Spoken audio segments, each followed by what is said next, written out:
Το χαμόγελο στη σκέψη του Ιάκυνθου. Η ποιητική συλλογή με πλούσια εικονογράφηση της Γεωργίας Αναστασίου από τις εκδόσεις Δημιουργία.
Εδώ είμαστε. Καλησπέρα αγαπημένοι μας τηλεθεατές. Είμαστε εδώ στον Διάβλο Τηλεφώς ζωντανά για μία ακόμα φορά. Είναι Παρασκευή 11 Αυγούστου 2006. Σε μερικές μέρες πλησιάζει της Παναγίας. Θέλω προκαταβολικά να ευχηθώ σε όλο τον κόσμο χρόνια πολλά και στην Παναγία μας να μας φυλάει και κυρίως να φυλάει αυτές τις χώρες που αυτή τη στιγμή υποφέρουν κάτω από τα δεινά του πολέμου.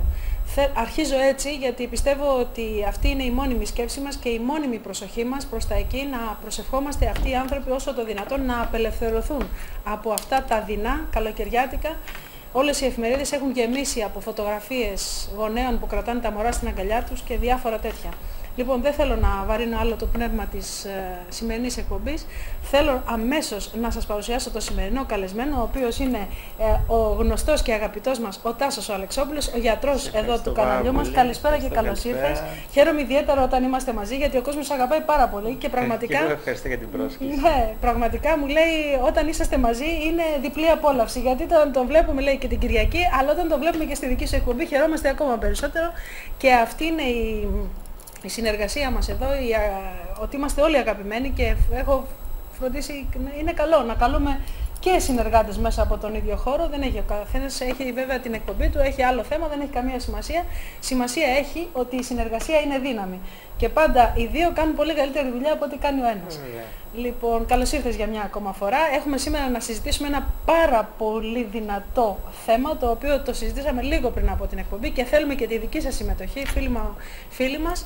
Το σημερινό θέμα λοιπόν είναι, θα το δείτε και σε λίγο γραμμένο στην οθόνη, το κύτταρο της κοινωνίας. Θα μου πείτε τώρα τι θέμα είναι αυτό, καλοκαιριάτικα.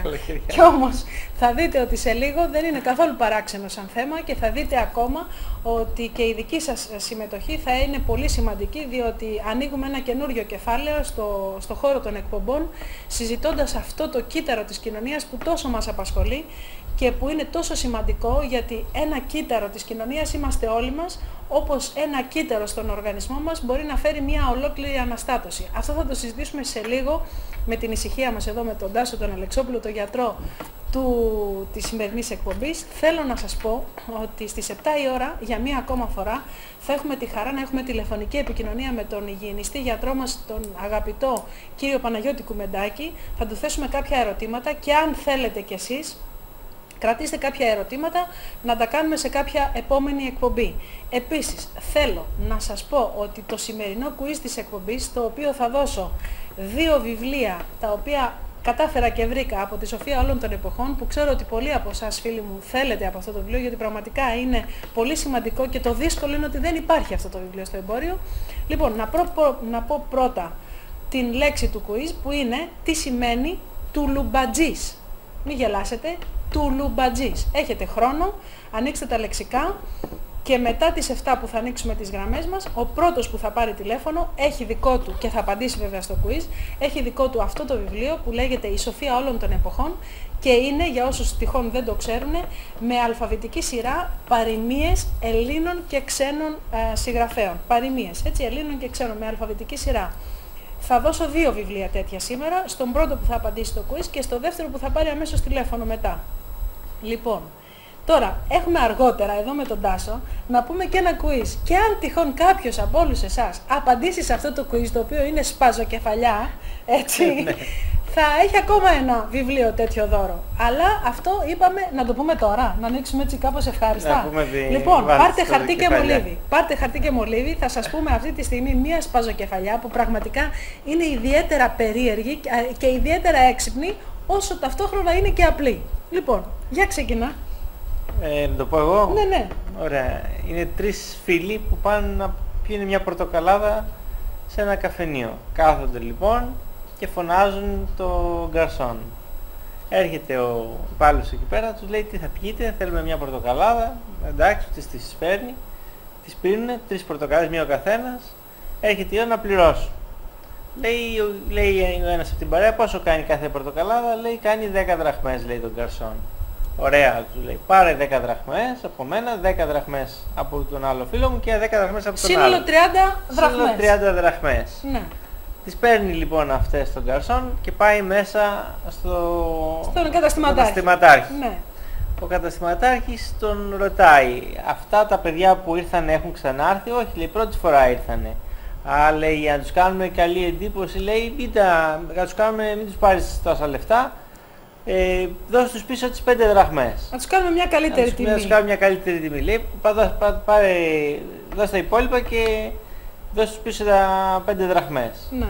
Τις παίρνει τις 5 δηλαδή 25 να κρατήσει και να μοιράσει τις 5 στους 3. Και πάει λοιπόν και παίρνει τις 5 δραχμές στον γκαρσόν και πάει λοιπόν να τις δώσει πίσω στους πελάτες, στα 3 παιδιά αυτά. Εν τω μεταξύ στον δρόμο σκέφτεται μέσα του και λέει δεν βγαίνουν καλά τα νούμερα, ας βάλω εγώ 2 στην τσέπη και ας τους δώσω 1 δραχμή στον καθένα. Ναι. Πάει λοιπόν και δίνει στον έναν και στον δεύτερο και στον τρίτο από 1 δραχμή. Δηλαδή, για να μην μπερδεύουμε έτσι τους φίλους μας, κράτησε την πορτοκαλάδα 9 δραχμές αντί 10. Ναι, έδωσε λοιπόν 1 δραχμή πίσω, άρα λοιπόν ο καθένας πλήρωσε 9 δραχμές. Ναι. 3-9 27 που πλήρωσαν και 2 που έβαλε αυτό στην τσέπη μας κάνουν 29. Η δραχμή που πήγε. Η άλλη δραχμή που πήγε. Λοιπόν, σκεφτείτε το και πάρτε μας να μας απαντήσετε. Πραγματικά όποιος απαντήσει σε αυτό τη σπαζοκεφαλιά θα έχει ακόμα δώρο ένα τέτοιο βιβλίο που είναι πολύ σημαντικό. Και θέλω να σας πω το εξής, ότι μέσα στο αυτοκίνητο την ώρα που μου το έλεγε ο Τάσος, εγώ είχα γυρίσει το μυαλό μου ανάποδα. Βρήκα βέβαια μια λύση, αλλά θα την πούμε μετά μόλις τελειώσει η εκπομπή, όχι αυτή. Ναι. Τώρα εσείς σκεφτείτε το, γιατί πραγματικά είναι ωραίο που και που να ενεργοποιούμε το μυαλό μας και να ξεφεύγουμε από την καθημερινότητα, αυτά δηλαδή τα ίδια πράγματα που κάνουμε κάθε μέρα, τα ίδια και τα ίδια και τα ίδια, με αποτέλεσμα ορισμένη μερίδα των κυτάρων μας να κοιμάται, έτσι δεν είναι? Το θέμα είναι ότι ο εγκέφαλός μας δεν λειτουργεί 100%, λειτουργεί κατά τμήματα. Και γι' αυτό λέμε ότι είναι πολύ σημαντικός και ο ύπνος, ότι ο εγκέφαλός μας όταν κοιμάται είναι σαν εντομαγνήτη που μπαίνει ξαναμαγνητίζεται. Δηλαδή αποκτάει όλα, μπαίνουν σε μια ευθεία και μπορεί να λειτουργήσει πιο σωστά. Γι' αυτό και ο ύπνος είναι πάρα πολύ σημαντικός στον άνθρωπο. Ναι. Είναι και η ερώτηση που θα κάνω μετά στον κύριο Κουμεντάκη, αλλά μ' αρέσει που το θέσαμε έτσι, γιατί πραγματικά ορισμένοι άνθρωποι, και το έχω ακούσει πολλές φορές αυτό, κοιμούνται πολύ λίγο και όχι μόνο κοιμούνται πολύ λίγο, αλλά χορταίνουν με αυτό το λίγο ύπνο. Αυτό εξαρτάται από το πώς περνάει και η μέρα. Δηλαδή, είναι ορισμένοι, βέβαια όσο περνάει η ηλικία ο άνθρωπος θέλει λιγότερες ώρες ύπνο. Αυτό είναι γεγονός. Δηλαδή όσο είμαστε νέοι, ίσως επειδή προσλαμβάνουμε περισσότερες παραστάσεις, δηλαδή μαθαίνουμε περισσότερα πράγματα, αυτά τα πράγματα που μαθαίνουμε κατά τη διάρκεια της ημέρας, κατά τη διάρκεια του ύπνου ο εγκέφαλος τα τακτοποιεί. Δηλαδή ο ύπνος δεν είναι μια παθητική διαδικασία στην οποία απλώς κλείνει ο διακόπτης. Είναι μια διαδικασία κατά την οποία ο ηλεκτρονικός εγκέφαλος που έχουμε μέσα στο κουτί που λέγεται εκεί, κεφάλι, έτσι. Δουλεύει με άλλους ρυθμούς. Ναι, τι κάνει, παίρνει τα στοιχεία και τα επεξεργάζεται και τα συμπυκνώνει. Δηλαδή όπως κάνει το κομπιούτερ, δεν ξέρω αν έχετε κάνει μια συμπύκνωση των αρχείων όταν μαζεύει πολλά στοιχεία, τα συμπυκνώνει τα στοιχεία, τα ραφινάρει, τα επεξεργάζεται. Γι' αυτό και μάλιστα λένε για τα παιδιά που πάνε να δίνουν εξετάσεις δεν υπάρχει τίποτα χειρότερο από την αϊπνία. Αν δηλαδή πας να διαβάσεις το βράδυ πριν δώσεις εξετάσεις και δεν πέσεις να κοιμηθείς, να ξεκουραστείς, να ξέρουν αυτό όσοι πάνε να δώσουν εξετάσεις ή έχουν πνευματικές ασχολίες, ο ύπνος βοηθάει στο να τακτοποιείται η γνώση και να είναι πιο εύκολο να την ξαναφέρεις στην επιφάνεια. Ενώ η έλλειψη ύπνου δυσχεραίνει την ικανότητα του ανθρώπου να ξαναθυμηθεί πράγματα τα οποία έχει μάθει. Γι' αυτό και βλέπουμε πολύ συχνά το τελευταίο καιρό να λένε πολλοί άνθρωποι «Αχ, δεν θυμάμαι, ξέχασα» και μάλιστα σε μικρές ηλικίες. Δηλαδή υπάρχει ένας τύπος αμνησίας. Βέβαια, ένας τύπος αμνησίας από την κακή λειτουργία του εγκεφάλου. Ο εγκέφαλος μας πρέπει να τον φροντίζουμε όπως φροντίζουμε και το σώμα μας. Θέλει και αυτό τη γυμναστική του. Περιττό να πούμε ότι οι άνθρωποι που κοιμούνται καλά χάνουν και βάρος. Δηλαδή ο εγκέφαλος βοηθάει αμέσως και στην τόνωση του σώματος. Δηλαδή, θα δούμε, αν ρωτήσετε τους περισσότερους παχύσαρκους ανθρώπους αν κοιμούνται καλά, θα σας πούνε ότι δεν κοιμούνται καλά. Δεν κοιμούνται καλά όχι μόνο επειδή είναι παχύσαρκοι, αλλά δεν κοιμούνται αρκετά. Δεν κοιμούνται αρκετές ώρες. Αυτό έχει να κάνει σχέση με την καρδιά, το αναπνευστικό κτλ. Όχι, είναι απλώς συνήθεια. Δεν τους αρέσει να βλέπουν τηλεόραση μέχρι αργά, ίσως κάθονται πολλές ώρες ας πούμε και χαζολογάνε, εντάξει να χαζολογάνε κάτι θα τσιμπήσουνε μπροστά από τηλεόραση, ενώ το σωστό είναι με το που θα έρθει η ώρα κατά τις 11 η ώρα αρχίζουν οι ορμόνες του οργανισμού και δίνουν το σήμα ότι πρέπει να κοιμηθεί ο άνθρωπος. Και ο άνθρωπος πρέπει να χαλαρώνει. Είναι οι ώρες που παράγεται η μελατονίνη, η βασική ορμόνη της νεότητας. Ακριβώς, έτσι. Η μελατονίνη, η οποία ορισμένοι πιστεύουν ότι έχει πολλούς σημαντικούς ρόλους στο να διορθώνει βλάβες στα κύτταρα και επίσης πιστεύουν ότι έχουν και ρόλους στο να φτιάχνει την ψυχική διάθεση. Δηλαδή να μας δημιουργεί μια ευθυμία, ένα κέφι για ζωή, μια ενεργητικότητα, γενικά να βλέπουμε τη ζωή με ένα θετικό μάτι. Ναι. Γιατί κακά τα ψέματα αυτό έτσι δεν είναι, είναι πώς θα τη δεις τη ζωή. Ναι. Για να δεις αν έχεις καλή διάθεση, έχεις περισσότερη ενεργητικότητα, παίρνεις περισσότερες πρωτοβουλίες, κάνεις πιο μακροπρόθεσμα σχέδια, παίρνεις συνήθειες οι οποίες είναι χρήσιμες για τη ζωή σου, ορχιστρώνεις διάφορα πράγματα και προχωράς. Και κυρίως αυτό που είναι πάρα πολύ σημαντικό και από τον περισσότερο κόσμο ξεφεύγει, έτσι το έχουμε συζητήσει πολλές φορές με πολλούς φίλους, είναι το εξής, ότι ο άνθρωπος βολεύεται στις καθημερινές του συνήθειες και δεν ξεφεύγει καθόλου, μα καθόλου.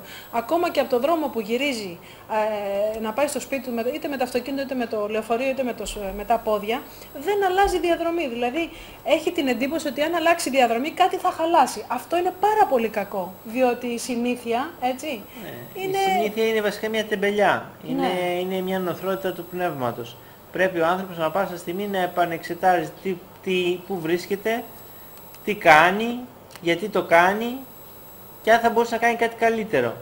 Και οι περισσότεροι άνθρωποι ακολουθούν τη συνήθειες επειδή δεν έχουν διάθεση να ασχοληθούν με αυτό το πράγμα. Δηλαδή αν υπάρχει κάτι καλύτερο που θα έπρεπε να κάνουν. Και φοβούνται να τολμήσουν. Σου λέει άμα κάνω κάτι διαφορετικό μπορεί να μην μου πετύχει, μπορεί ξέρω εγώ να χάσω ή και οτιδήποτε. Έλλειψη αισιοδοξίας. Δηλαδή αισιοδοξίας και ασφάλειας. Και αυτό που μας έχουν δημιουργήσει, μας το δημιουργούν δηλαδή καθημερινά. Ο τρόπος ζωής και τα μέσα μαζικής ενημέρωσης κτλ. Μας δημιουργούν ακριβώς αυτό το κλίμα της ανασφάλειας, ώστε κανένας από εμάς να μην αισθάνεται αυτή την ασφάλεια του αύριο. Δηλαδή το τι θα γίνει αύριο για την ακρίβεια, ακόμα για την υγεία κτλ. Εγώ νομίζω ότι πρέπει να είμαστε αισιόδοξοι όμως γενικά, γιατί η απεσιοδοξία δεν οδηγεί πουθενά. Απλώς σε χαντακώνει. Νομίζω ότι ο φόβος και η απεσιοδοξία, ακόμα και αν υπάρχει, εντάξει, πρέπει να υπάρχει ένας λογικός φόβος, πρέπει να υπάρχει, γιατί ο φόβος φυλάει τα έρημα. Να μην κάνουμε δηλαδή επικίνδυνα πράγματα. Ο φόβος με την έννοια της προσοχής, όχι ο φόβος με την έννοια της αδράνειας. Αδράνειας, γιατί η αδράνεια είναι το χειρότερο πράγμα. Πάντα υπάρχουν λύσεις, πολλές φορές ίσως όταν δεν καταφέρνουμε κάτι από μόνοι μας, καλό είναι να βρίσκουμε και κάποιον άλλον. Βέβαια, η συνεργασία είναι δύναμη, αυτό είπαμε πριν. Και είπαμε ότι, όπως είπαμε, το θέμα σήμερα είναι το κύτταρο της κοινωνίας ο άνθρωπος, ακόμα και τα κύτταρα στον οργανισμό τι είναι, μια συνεργασία δεν είναι. Μια ολόκληρη κοινωνία. Αυτό είναι η συνεργασία. Βλέπουμε λοιπόν ότι για να υπάρχει αρμονία, υγεία και στον οργανισμό πρέπει να υπάρχουν τα κύτταρα να συνεργάζονται. Όταν λοιπόν τα κύτταρα δεν συνεργάζονται μεταξύ τους, τότε αρχίζει η βλάβη, αρχίζουν τα προβλήματα υγείας. Ακόμα και ο καρκίνος ουσιαστικά είναι κύτταρα που δεν συνεργάζονται μεταξύ τους. Που έχουν κάτσει στο περιθώριο, λειτουργούν με άλλη... Δεν συνεργάζονται μεταξύ τους. Είναι κύτταρα που κάνουν άλλη δουλειά το ένα και δεν κάνουν αυτό που πρέπει να κάνουν.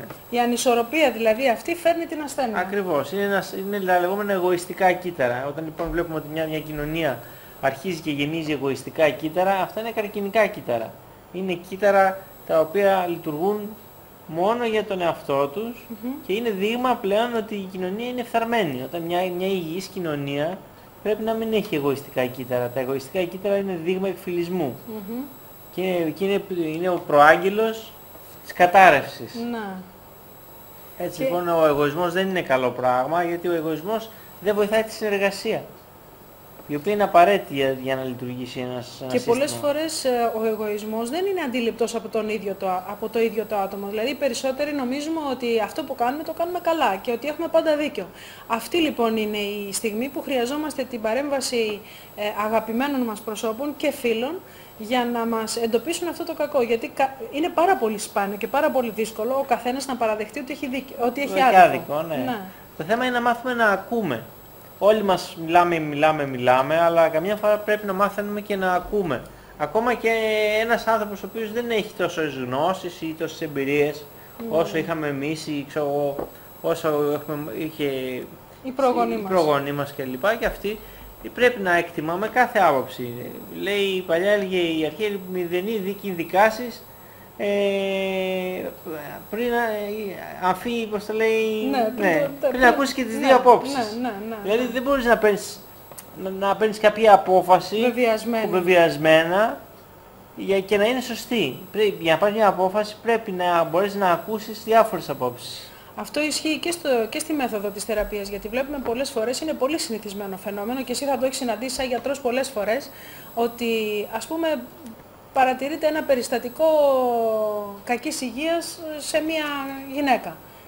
Λοιπόν, κάποια στιγμή πάει βέβαια στο γιατρό, παίρνει τη θεραπεία της, πιθανόν και κάποια φάρμακα κτλ. Κάποια στιγμή μια φίλη της παθαίνει περίπου το ίδιο και λέει «Α, δεν είναι τίποτα, πάρε αυτά, τα πήρα κι εγώ». Και αμέσως ακολουθεί την κούρα, ας πούμε, που έδωσε σε εκείνο το συγκεκριμένο άτομο και η φίλη της. Αυτό είναι τραγικό λάθος, έτσι δεν είναι? Βέβαια, γιατί όλοι δεν έχουν καταλάβει ότι οι παθήσεις εξατομικεύονται. Εδώ βλέπετε τους ομοιοπαθητικούς, πώς σου λέει είναι η ίδια πάθηση, δεν αποκλείεται να πάρεις το ίδιο φάρμακο. Είναι δύο γιατί άνθρωποι... μπορεί να έχει και διαφορετική αφορμή και διαφορετικό αποτέλεσμα. Ναι, οι ομοιοπαθητικοί λένε ότι είναι τελείως, δεν υπάρχει πάθηση, υπάρχει άνθρωπος, υπάρχει ασθενής. Ναι. Αυτή η έννοια της πάθησης είναι δεν υπάρχει ασθένεια, υπάρχει ασθενής. Δεν υπάρχει ασθένεια, υπάρχει ασθενής. Λοιπόν, γι' αυτό έχει μια λογική βάση στο ότι κάθε άνθρωπος είναι μια ξεχωριστή οντότητα, μια ξεχωριστή βιοχημία. Τώρα θα μου πείτε τι είναι οι ασθένειες με τις οποίες συζητάμε. Είναι γενικεύσεις. Είναι σαν να λέμε το αυτοκίνητο. Ωραία. Υπάρχει αυτοκίνητο τρίκυκλο και υπάρχει αυτοκίνητο που φυσάει. Λοιπόν, όταν λες μια γενίκευση... Και είναι κινταλίκα. Υπάρχει κινταλίκα αυτοκίνητα, όλα αυτοκίνητα είναι. Και οδοστρωτήρας αυτοκίνητα. Έτσι, ακριβώς. Λοιπόν, άρα λοιπόν το θέμα είναι ότι το μυαλό των ανθρώπων λειτουργεί με γενικεύσεις. Σου λέει ποτήρι και μπορεί να είναι από οτιδήποτε. Δηλαδή ο τρόπος με τον οποίο λειτουργούμε η σκέψη μας δεν είναι μαθηματικός, είναι λογικός και η λογική η ανθρώπινη βασίζεται σε σύνολα, τα οποία όμως σύνολα δεν είναι αυστηρός καθορισμένα. Γι' αυτό και οι αρχαίοι αφιερώνουν πάρα πολύ χρόνο στον προσδιορισμό των ενιών, που το έχουμε πλέον ξεχάσει. Οπότε οι λέξεις αρχίζουν και γίνονται διφορούμενες ή και πολλές φορές χάνουν την αξία τους, χάνουν τη σημασία τους. Την ερμηνεία, ναι.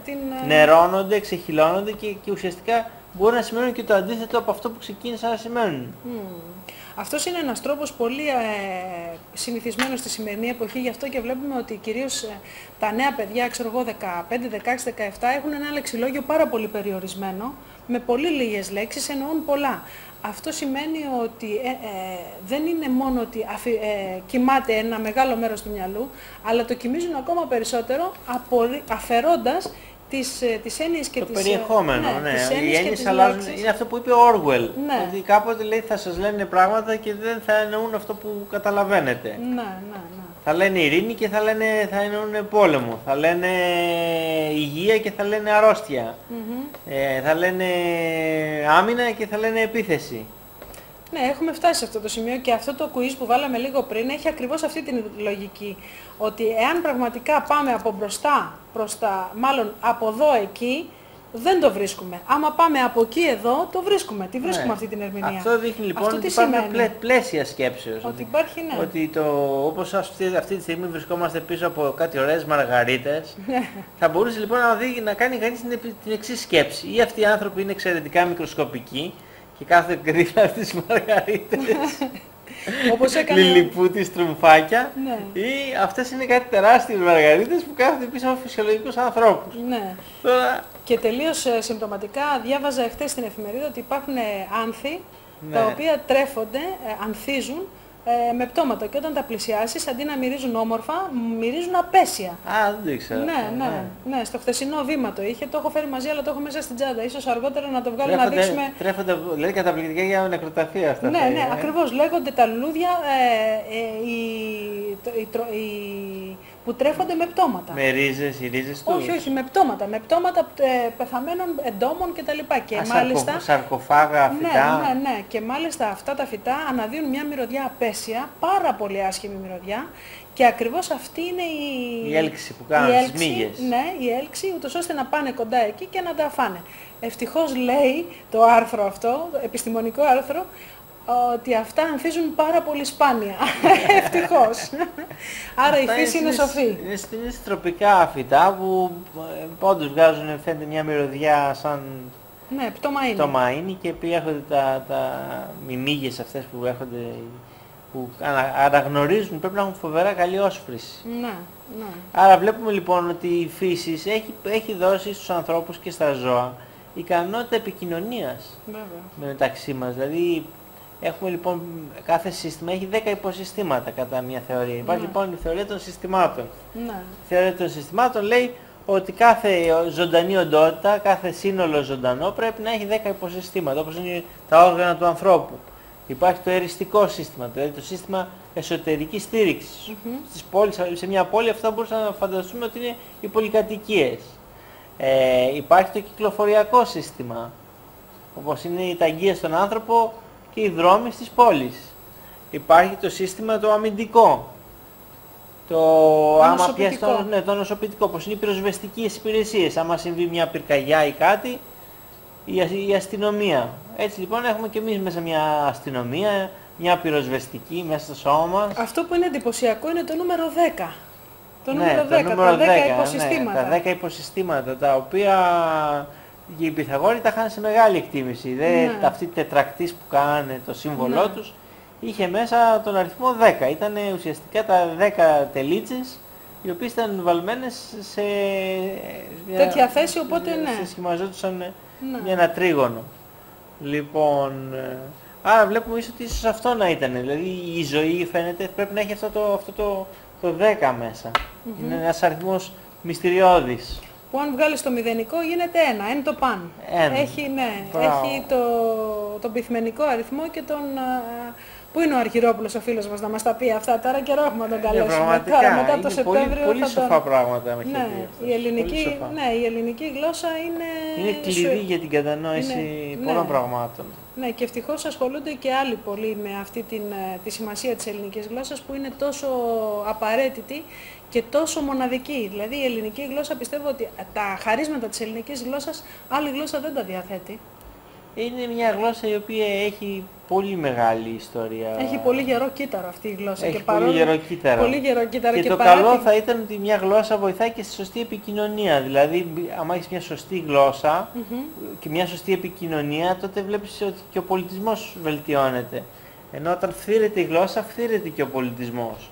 Έτσι νομίζω και εγώ, ότι βλέπουμε δηλαδή ότι η γλώσσα ακολουθεί και τον πολιτισμό. Όταν οι άνθρωποι... Να, είπες αυτή την ωραία λέξη, εγώ δεν την ήξερα. Πώς το είπες? Τουλουμπατζής. Επί ευκαιρία, αν κάποιος άνοιξε τώρα το δέκτη του, έχουμε βάλει ένα quiz εδώ στην εκπομπή. Η λέξη τουλουμπατζής τι σημαίνει, όποιος τη βρει έχει δώρο αυτό το βιβλίο. Ο πρώτος που θα βρει είναι η Σοφία όλων των εποχών. Ξέρω ότι πολύ ενδιαφέρεστε για αυτό το βιβλίο. Πραγματικά κατόρθωσα και βρήκα ακόμα 2. Οι πρώτοι δύο λοιπόν που θα τηλεφωνήσουν και θα πούν τι σημαίνει τουλουμπατζής έχουν από ένα τέτοιο βιβλίο δώρο. Και επίσης όποιος απαντήσει στο quiz που βάλαμε προηγουμένως, το οποίο πραγματικά φαίνεται πάρα πολύ απλό, αλλά είναι πολύ δύσκολο με την έννοια πια ότι πρέπει να διαλέξεις ένα σωστό δρόμο για να φτάσεις στην απάντηση. Ακριβώς. Είναι πολύ σημαντικό το να ξέρουμε οι άνθρωποι, να εξακολουθούμε οι άνθρωποι όσο και αν μεγαλώνουμε να παίζουμε. Αυτό θεωρείται ένα παιχνίδι. Παιχνίδι με τη μνήμη, παιχνίδι ξέρω εγώ με την εξυπνάδα, παιχνίδι με την ταχύτητα. Είναι πάρα πολύ ωραίο, ακόμα και μόνοι μας να βάζουμε στον εαυτό μας καθημερινά τεστ. Έτσι. Κάποιος σοφός είπε ότι η τέλεια κινησία λέει είναι ο θάνατος. Ναι. Άρα η ζωή είναι κίνηση. Βέβαια. Άρα όσο πιο πολύ κινούμαστε, τόσο πιο πολύ ζούμε. Και... Απόδειξη ότι το ζωντανό σώμα κινείται, το πεθαμένο είναι...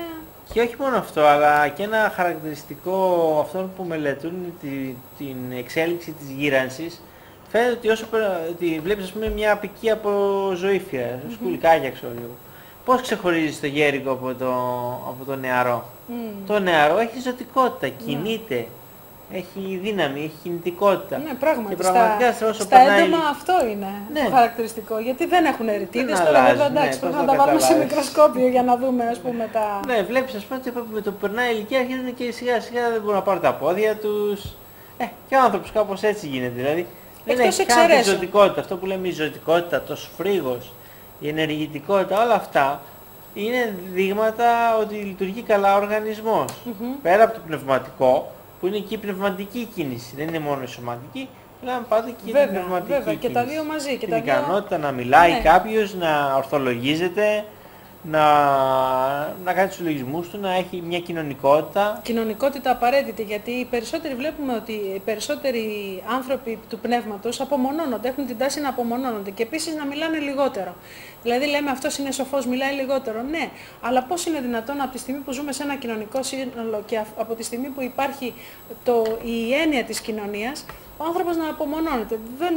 Δεν ξέρω, εντάξει, συμβαίνει κατά μεγάλο αριθμό, αλλά νομίζω ότι οι σοφοί άνθρωποι έχουν υποχρέωση να έχουν κοινωνικές επαφές με τους υπόλοιπους ανθρώπους για να μοιράζονται αυτή τη σοφία και τη γνώση τους. Γι' αυτό υπάρχουν και τα σχολεία και στην αρχαιότητα υπήρχε αυτό. Δηλαδή υπήρχε ένας σοφός και από κάτω εκατοντάδες άνθρωποι οι οποίοι δεν χρειαζόταν να συμμετέχουν στη συζήτηση, απλά να ακούνε.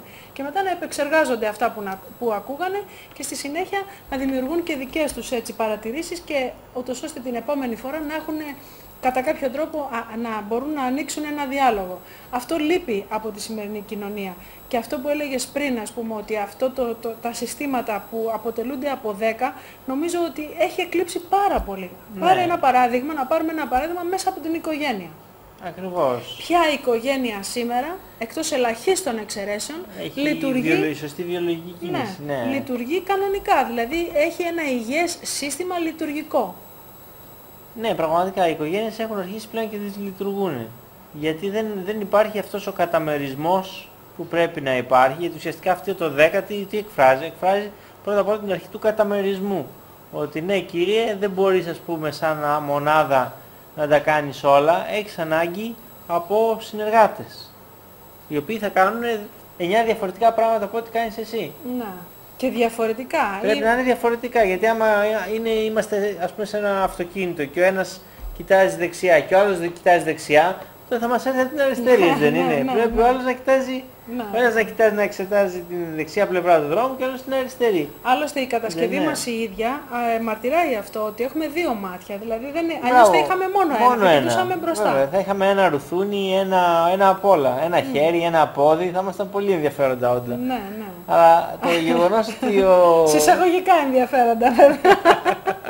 Είδαμε ότι η γλώσσα πραγματικά, γιατί να μην έχουμε ένα? Θα μου πεις, το σκουλίκια έχουν ένα στόμα, έχουν, εντάξει. Ναι, ένα στόμα, αλλά υπάρχουν και έντομα που έχουν 15 μάτια. Βέβαια. Ή ξέρω εγώ, οι γρίλοι που αναπνέουν από τα γόνατα. Υπάρχουν κάποιες ιδιαιτερότητες στη φύση και στα ζώα, ας πούμε, και στα φυτά, για τα οποία ο άνθρωπος, εκτός του ότι έχει μεγάλη άγνοια, αλλά του φαίνονται και αστεία. Όταν, ας πούμε, ξέρουμε ότι μια πεταλούδα ή ένα είδος μύγας έχει 15 μάτια, σου λέει τι τα θέλει τα 15 μάτια, πώς γίνεται, ας πούμε, τι να τα κάνει τι. Ναι. Κι όμως, είναι η φύση, ο πλάστης είναι σοφός και το έχει θέμα δώσει... είναι ότι ο ανθρώπινος εγκέφαλος δεν μπορεί να κατανοήσει το βάθος και το πλάτος της ζωής. Δεν μπορούμε να το κατανοήσουμε. Και όχι μόνο να κατανοήσουμε τη ζωή των ζώων, δεν μπορούμε να κατανοήσουμε τη ζωή τη δική μας. Ναι. Πώς θα μπορέσει ο δικός μας ο εγκέφαλος ποτέ να κατανοήσει το γεγονός ότι μια κατσαριδούλα που είναι σε μια τελίτσα ή ένα μυρμηγκάκι, με το πας να το πλησιάσεις, καταλαβαίνει τον κίνδυνο και φεύγει. Και όχι μόνο αυτό. Και θυμάται και διαδρομές κλπ. Ναι, μ' αρέσει που έφερες αυτό το παράδειγμα, γιατί τελευταία, εδώ και 2-3 χρόνια ξέρω εγώ, έχω κάνει κάποια πειράματα. Έτσι, τα οποία τα λέμε τώρα και δυνατά, να τα ακούσουν και οι φίλοι μας, να τα κάνουν και εκείνοι, για να μπορέσουμε, ας πούμε, να έχουμε έτσι μία σφαιρική αντίληψη. Ποια είναι αυτά τα πειράματα. Έτσι. Ειδικά τώρα το καλοκαίρι υπάρχουν κατσαρίδες σε όλα τα σημεία. Ακόμα και στο καθαρότερο σπίτι, ακόμα και στο πιο αποστηρωμένο περιβάλλον, ξαφνικά θα δούμε μια κατσαριδούλα. Γιατί έχει την δυνατότητα να έχει και φτερά και να πετάει και να σου έρθει, ας πούμε, ουρανοκατέβατη από τον μπαλκόνι ή από οπουδήποτε. Κάποια στιγμή λοιπόν αποφάσισα να μην ξανασκοτώσω τίποτα. Μετά από καλά έκανες, γιατί θα σου πω ότι πολλά από τα εντομοκτώνα τα οποία χρησιμοποιούμε για να σκοτώνουμε δίθυνες κατσαρίδες, τα οποία εγώ προσωπικά πρέπει να πω ότι είναι τελείως αναποτελεσματικά. Δεν έχω δει ποτέ να σκοτώνει κατσαρίδα με εντομοκτώνο. Εμείς μπορεί να παθαίνουμε ζημιά, αλλά οι άνθρωποι πραγματικά έχει βρεθεί ότι αυξάνουν οι λευχαιμίες και τα κατακόρυφα. Εγώ βλέπω ας πούμε και τα σκυλάκια μου που άμα χρησιμοποιήσω όχι εντομοκτώνο, αποσμητικό, ένα απλό αποσμητικό ή λακ, ξέρω εγώ, για τα μαλλιά, τα βλέπεις και φτερνίζονται και εξαφανίζονται, που σημαίνει τι, ότι είναι ανεπιθύμητα στον οργανισμό τους. Εμείς οι άνθρωποι, επειδή νομίζουμε ότι είμαστε πολύ γεροί και δυνατοί, λέμε εντάξει, δεν πειράζει, θα χρησιμοποιήσω και λακ, θα χρησιμοποιήσω, αλλά όμως δεν βλέπουμε το μακροπρόθεσμο τη μακροπρόθεσμη βλάβη που δημιουργούμε από τώρα για αργότερα. Τα χημικά βέβαια, γιατί αυτά όλα συσσωρεύονται στον οργανισμό. Και μάλιστα αυτά τα σωματίδια, τα πτυτικά, μπαίνουν μέσα από την αναπνοή κατευθείαν μέσα στον οργανισμό. Γίνονται μικροσκοπικά σωματίδια και έχουν βρεθεί ότι αυτά τα μικροσκοπικά σωματίδια μπορούν να σκοτώσουν ακόμα και άνθρωπο. Ναι. Και ειδικά όσο πιο αγνός είναι ο οργανισμός. Γιατί μπαίνουν κατευθείαν στα κύτταρα. Η μόλυνση του περιβάλλοντος που λέμε μπορεί να μην είναι τίποτα τοξικό, να είναι απλώς σωματίδια σκόνης πολύ μικρή, σε μέγεθος νανοσωματίδια που τα λένε, ένα δέκατο του μικρού κλπ. Αυτά μπαίνουν κατευθείαν στην κυκλοφορία του αίματος και κάθονται μέσα στα διάφορα όργανα, στους αδένες τους, στα νεφρά, πνεύμονες, θηροειδή, μπαίνουν στην κυκλοφορία του αίματος, εγκέφαλο. Και πολλές αλλεργίες. Και πολλοί πεθάνουν φοβερές βλάβες. Έχουν βρεθεί ότι μπορεί να σκοπεθάνει άνθρωπος άμα πάρει μεγάλη δόση από αυτά τα σωματίδια, μόνο και μόνο επειδή έχει πάρει τα σωματίδια αυτά. Χωρίς να έχουν άλλη τοξική επίδραση. Φανταστείτε τώρα να είναι αυτά τα σωματίδια και κάποια τοξική ουσία, ας πούμε, όπως βαρέα μέταλλα, απεμπλουτισμένο ουράνιο που έχουν ρίξει εδώ πέρα με τους πολέμους και το οποίο σίγουρα ύπταται όλης της υφηλίου, και εγώ πιστεύω ότι σε λίγα χρόνια θα έχουμε μια τρομακτική επιδημία από νεοπλάσματα με όλα αυτά, γιατί πολλά από αυτά φαίνεται ότι είναι τοξικά. Γι' αυτό πρέπει να αυξήσουμε το νοσοποιητικό μας σύστημα κάνοντας φρούτα, καλλιέργεια αγάπης. Να γίνουμε καλλιεργητές στην αγάπη. Αυτό είναι βασικό. Και είδα που μίλησε στο σκυλάκι και αμέσως έφαγε. Ναι, πες το αυτό, γιατί πολλοί ας πούμε δεν το πιστεύουν. Και μετά να συνεχίσω αυτό που έλεγα πριν, μην το κόψουμε στη μέση, για το πείραμα που έχω κάνει. Πες, έχουμε εδώ στην Παλίνη κάτι σκυλάκια, έτσι, τα οποία είναι αγαπητά και μασκότ εδώ στο κανάλι μας. Λοιπόν, τον έναν τον έχω βαφτίσει Απόλλωνα και, και την άλλη Μαυρούλα. Τους φέρνω, ας πούμε, ξηρά τροφή, όποτε έρχομαι, μ' αρέσει έτσι να τα... Λοιπόν, ο Τάσος έμεινε με ανοιχτό το στόμα. Γιατί του έβαλα φαγητό και αυτό δεν το έφαγε. Και μου λέει δεν τρώει, δεν θέλει, δεν πεινάει. Του λέω κάτσε, περίμενε να δεις. Άμα το χαϊδέψω τότε θα φάει. Δηλαδή πρέπει να πάρει πρώτα το χάδι και μετά να φάει το φαγητό. Θα ανοίξει η ψυχή του μετά. Ναι. Και πραγματικά το έχω προσέξει ότι αν αυτό το σκυλάκι δεν το χαϊδέψω, δεν το πειράζει το φαγητό. Μπορεί να το έρθει να το φάει το άλλο, αλλά αυτό δεν το πειράζει. Τώρα μερικοί θα γελάτε από εσάς, αλλά δεν πειράζει. Θέλω να σας πω ότι η αγάπη πολλές φορές είναι πολύ ανώτερη πολύ και από το φαγητό και από πολλές άλλες δυνάμεις. Και αυτό που λέει ο Τάσος ότι σε λίγα χρόνια θα έχουμε κρούσματα κτλ. Και πολλοί άλλοι επιστήμονες το λένε και πραγματικά το διαβάζουμε καθημερινά και είναι οφθαλμοφανές ότι έτσι όπως πάμε κατευθείαν για το χειρότερο, για το καλύτερο δεν γίνεται. Οπότε, εάν εμείς προλάβουμε για να έχουμε, πώς το λέει μια διαφήμιση, προσέχουμε για να έχουμε. Ναι. Προσέχουμε λοιπόν για να έχουμε πώς, καλλιεργώντας την αγάπη. Αν καλλιεργήσουμε την αγάπη και αν ξεχάσουμε όλα τα μίση, αυτά που έχουμε απέναντι στους άλλους, στον εχθρό μας, τον ένα στον άλλο, αυτά που μας έχουν κάνει. Μην αναμασάμε πράγματα. Θυμάσαι που μου έκανες αυτό και εκείνο. Όχι, τελείωσε. Έγινε, πέρασε, τελείωσε. Τώρα τι κάνουμε. Καλλιεργώντας λοιπόν την ανάγκη, την αγάπη. Και έλεγα που είναι ανάγκη. Είδες, η αλήθεια πάει μπροστά. Η ανάγκη λοιπόν είναι η καλλιέργεια της αγάπης. Και τι έλεγα, ότι αποφάσισα εδώ και λίγα χρόνια, 2-3 χρόνια, να μην ξανασκοτώσω ποτέ τίποτα, ούτε κουνούπι, ούτε κατσαρίδα, κυρίως μυρμηγκάκια, όλα αυτά, εν πάση περιπτώσει, τα μικροσκοπικά εντομάκια, τα οποία εμείς οι άνθρωποι, λόγω μεγέθους, τα θεωρούμε περιτά και ενοχλητικά. Όμως δεν είναι έτσι. Και έκανα το εξής πείραμα. Κάθε φορά λοιπόν που βλέπω μία μύγα, ένα κουνουπάκι, μια κατσαρίδα, δεν τη σκοτώνω, αλλά τι κάνω, της μιλάω. Αν προλάβω να της μιλήσω και δεν έχει εξαφανιστεί από το φόβο της, γιατί αυτά φοβούνται πιο πολύ από εμάς. Έτσι, αυτά βλέπουν ένα τεράστιο, ας πούμε, βουνό. Ναι, ένα βουνό μπροστά τους και σου λέει τώρα θα μου κάνει μια κλάτσα με τελειώσει. Λοιπόν, τους μιλάω, αν προλάβω, έτσι. Και τους λέω φύγετε γιατί αυτή τη στιγμή με ενοχλείτε. Λοιπόν, σας πληροφορώ ότι όχι μόνο φεύγουν, αλλά δεν ξαναεμφανίζονται. Και φίλοι που τους το έχω πει και το έχουν κάνει, έχουν εξαφανιστεί τα ζωήφια από το σπίτι. Δηλαδή έχει γίνει μια, πώς να πω τώρα, υγιής απολύμανση. Εγώ νομίζω ότι αυτά πολλές φορές μαζεύονται όταν υπάρχει και απορρίμματα. Ναι. Κακά τα ψέματα. Ναι, αυτά έρχονται για να φάνε. Άμα πάτε τα απορρίμματα κάπου αλλού, αυτά θα ακολουθήσουν τα απορρίμματα. Ναι. Άρα το πρόβλημα δεν είναι ότι υπάρχει ένας οργανισμός, είναι ότι μάλλον τα απορρίμματα το καλοκαίρι πρέπει ο άνθρωπος να τα πετάει γρήγορα. Ναι, να έχει ένα υγιές και καθαρό περιβάλλον. Αλλά αυτό είναι ανεξάρτητο, γιατί σου λέω πριν, ας πούμε, πετάνε οι κατσαριδούλες και βρίσκονται παντού, ή και αυτές, ας πούμε, έχει ταραχτεί το σύστημά τους. Δεν είναι, όπως έχει ταραχτεί και του ανθρώπου το σύστημα, έχει ταραχτεί και των εντόμων και των πτηνών και των ζώων και όλων.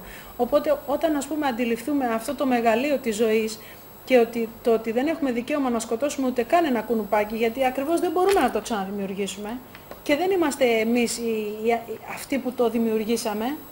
Όχι ότι άμα το είχαμε δημιουργήσει εμείς θα είχαμε το δικαίωμα να το σκοτώσουμε, αλλά εν πάση περιπτώσει. Πάντως είναι γεγονός ότι εξαφανίζονται πάρα πολλά είδη ζώων στον πλανήτη. Νομίζω ότι ήδη μερικά είδη ρινοκέρου είναι υπό απειλή εξαφάνιση. Η καφέ αρκούδα. Αρκούδες, τίγρης, πάρα τίγρης, πραγματικά, τόσα ζωάκια. Υπό εξαφάνιση. Είχε μια απίθανη φωτογραφία η εφημερίδα πάλι εχθές με ένα πουλάκι, δεν θυμάμαι πώς το λένε, που έτρωγε ηλιόσπορο. Και έχει αυτή τη δυνατότητα το πουλάκι να κάθεται ανάποδα. Και λέει και η παπαδίτσα νομίζω. Ναι, παπαδίτσα. Ναι. Η παπαδίτσα που τείνει να εξαφανιστεί και αυτή. Ένα πανέμορφο πουλάκι τείνει να εξαφανιστεί. Δηλαδή σε λίγο τα παιδιά μας, ξέρω, τα εγγόνια μας θα βλέπουν όλα αυτά τα ζωάκια σε DVD. Και ευτυχώς κάποιοι προνοητικοί επιχειρηματίες έχουν φροντίσει και τα έχουν βάλει σε DVD και τα δίνουν με τις εφημερίδες. Δεν είναι μόνο τα ζώα που εξαφανίζονται, δεν εξαφανίζονται και τόσα άλλες βιοεπικιλότητα που λέμε. Υπάρχουν τόσα πολλά φυτά. Και ακόμα και καλλιεργούμενα φυτά, ντομάτες, πατάτες που βρισκόντουσαν στα σπίτια, στα χωριά και τα οποία ήταν παραδοσιακά καλλιεργόντουσαν επί εκατονταετίες. Και τώρα με τις βιομηχανικές σπορές που παίρνουν σπόρο από μεγάλες εταιρείες χάνεται σιγά σιγά και μεγάλο μέρος της βιοποικιλότητας. Δηλαδή δεν μπορείς να βρεις τόσα είδη και τόσες ποικιλίες από ντομάτες ή πατάτες ή οτιδήποτε. Υπήρχε όπως μια φορά και ένα καιρό. Υπήρχαν διάφορες ποικιλίες φράουλες κλπ. Τώρα αυτά χάνονται σιγά σιγά και μένουμε με όλο και λιγότερο. Γινόμαστε ουσιαστικά όλο και φτωχότεροι σε ένα πλανήτη. Και χαλάνε και οι γεύσεις. Δηλαδή όταν πηγαίνουμε σε περιοχές οι οποίες είναι αγνές κατά κάποιο τρόπο, χωρίς φυτοχημικά αυτά, γιατί δεν είναι φυτοφάρμακα όπως τώρα, είναι λάθος λέξη. Το φυτοφάρμακο είναι μεγάλο λάθος, γιατί το φάρμακο σημαίνει ίαμα. Δηλαδή θεραπεύεται. Εδώ όχι μόνο δεν θεραπεύεται, αλλά καταστρέφεται και το φυτό, καταστρέφεται και ο άνθρωπος, καταστρέφονται και τα διάφορα ζουζούνια, τα οποία είναι χρήσιμα για κάπου αλλού. Εν πάση περιπτώσει έχει έρθει μια τεράστια ανισορροπία στη φύση, την οποία είμαστε υποχρεωμένοι επιτακτική ανάγκη να την επαναφέρουμε. Με όποιο τρόπο μπορούμε, με όποιες γνώσεις έχουμε και αν δεν έχουμε ακόμα γνώσεις να πάμε κοντά σε αυτούς τους σοφούς ανθρώπους στην επαρχία και να μάθουμε 5 μυστικά και να πάρουμε από μια αξίνα τώρα στις διακοπές και να πάμε να σκάψουμε και να φυτέψουμε. Είναι πραγματικά η χαρά εμάς που ζούμε στην πόλη, τεράστια. Προημερών έκανα φύτρα από ροβίτσα. Ροβίτσα είναι αυτό το μικρό φεσολάκι, το σοδά το πράσινο, που έχει πάρα πολλές πρωτεΐνες. Λοιπόν, τι έκανα. Έβαλα μια χούφτα ροβίτσα σε ένα μπολ Και κάθε μέρα, 3-4 φορές την ημέρα, το φιξάριζα με λίγο καθαρό νεράκι. Αυτό έβγαλε κάποια φύτρα. Δεν μπορείτε να φανταστείτε τη χαρά που έτρωγα αυτά τα φύτρα και έλεγα ότι είναι δικής μου παραγωγής. Και όχι μόνο εγώ, και τα πουλάκια και τα ζωάκια και κάποιοι φίλοι, ας πούμε, που ερχόντουσαν. Αυτό είναι σημαντικό. Φανταστείτε τώρα να έχουμε ένα χωράφι. Σαν σαλάτα δηλαδή. Ναι, σαν σαλάτα. Είναι πάρα πολύ εύκολο και πάρα πολύ νόστιμο. Ξέρεις πόσο νόστιμο είναι? Δηλαδή να βλέπεις να δημιουργείται από ένα τόσο δασποράκι ολόκληρο φυτό με φυλαράκια και αυτό, ας πούμε, να ξαναγίνεται και να ξαναγίνεται και να βγάλει ριζούλες. Και τι έχω παρατηρήσει? Έτσι, εγώ που είμαι τελείως άσχετη από γεωργία, έτσι, γιατί έχω μεγαλώσει στην πόλη, πολλά δέντρα, ας πούμε, δεν τα γνωρίζω, παρόλο που το όνομά μου είναι οικολογικό, πολλά δέντρα δεν τα ξεχωρίζω. Δηλαδή σπάνια να ξεχωρίσω ποιότητες και είδη δέντρων. Σιγά σιγά όμως τα μαθαίνω. Και παρατήρησα το εξής, ότι όσο ανεβαίνει επάνω το φυτό, κατεβαίνει και από κάτω. Δηλαδή η ριζούλα του μεγαλώνει ταυτόχρονα με το επάνω. Αυτό λοιπόν είναι συγκλονιστικό. Αν το σκεφτεί, είναι ασύλληπτο. Αν το σκεφτεί κάποιος να δει τι είναι η δημιουργία, που είπε ο Θεός αυξάνεστε και πληθύνεστε. Ναι, εμείς όχι μόνο δεν αυξανόμαστε, όχι μόνο δεν πληθαίνουμε, αλλά και αυτό που αυξάνει ο άλλος πάμε και το χαλάμε. Με πολλούς και χιλιάδες τρόπους, ας πούμε. Το αυξάνεστε και πληθύνεστε. Δεν είναι μόνο στην οικογένεια. Αυτό είναι ο εγωισμός. Ναι. Ο εγωισμός, ο οποίος καμιά φορά γίνεται και ακόμη πιο χειρότερο από τον εγωισμό. Υπάρχει και ο φθόνος. Ναι. Το οποίο είναι ένα βήμα μετά τον εγωισμό. Δηλαδή όχι μόνο δεν είμαι χαρούμενος που ο άλλος υπάρχει και τα θέλω όλα για την πάρτι μου, αλλά δεν θέλω ούτε καν να υφίσταται άλλος. Ναι. Οπότε μετά το επόμενο βήμα του εγωισμού είναι ο φθόνος. Ναι. Το οποίο και αυτό είναι μια τοξίνη στο κύτταρο της κοινωνίας. Ναι. Δηλαδή ο φθόνος είναι και αυτό δείγμα καταστροφικών κοινωνικών καταστάσεων. Βεβαίως.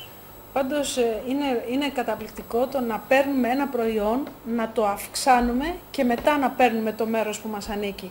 Δηλαδή το να πάρουμε, ξέρω εγώ, 5 ντομάτες, να τις φάμε και τελείωσε, εντάξει, δεν είναι. Αλλά το να πάρουμε το σπόρο, να φυτέψουμε την ντομάτα, να φάμε εμείς, να δώσω, ξέρω εγώ, και στον Τάσο, να δώσω και 3 άλλους και να μείνει και κάποιο εμπόρευμα, ξέρω εγώ, να φάω και αύριο, αυτό είναι πραγματικά, είναι συγκλονιστικό. Δηλαδή, είναι μεγάλη χαρά είναι μεγάλη να χαρά. Μπορείς να φας ένα πράγμα το οποίο το έχεις μεγαλώσει εσύ. Ναι. Δηλαδή, πρέπει να είμαστε δημιουργοί. Πρέπει να είμαστε δημιουργοί σε όλες μας τις... Μια φορά είχα βάλει πατάτες και είχα φάει στη γλάστρα. Και πραγματικά ήταν μόνο η ιδέα ότι είναι κάτι το οποίο... Έτρωγες μία μπουκιά και τη ευχαριστιώσου. Ναι, είναι πολύ ενδιαφέρον. Όπως γενικά ό,τι κάνει ο άνθρωπος όταν φτιάχνει ένα έργο, η δημιουργικότητα, κάτι, είναι καλό πράγμα. Άρα αυτό έχουμε χάσει. Έχουμε χάσει μες στην κοινωνία ένα πράγμα που έχουμε χάσει. Τη φαντασία. Έχουμε χάσει τη φαντασία, έχουμε χάσει και τη δημιουργικότητα. Και μέσα ο άνθρωπος έχει χάσει αυτές τις ιδιότητες πλέον. Ναι. Τώρα να μου πεις μερικοί που θα ακούνε, θα πούνε και αυτοί που έχουν, ξέρω εγώ, μανάδικα ή εν πάση περιπτώσει και αυτά, τι θα γίνουν, κλέφτες? Όχι.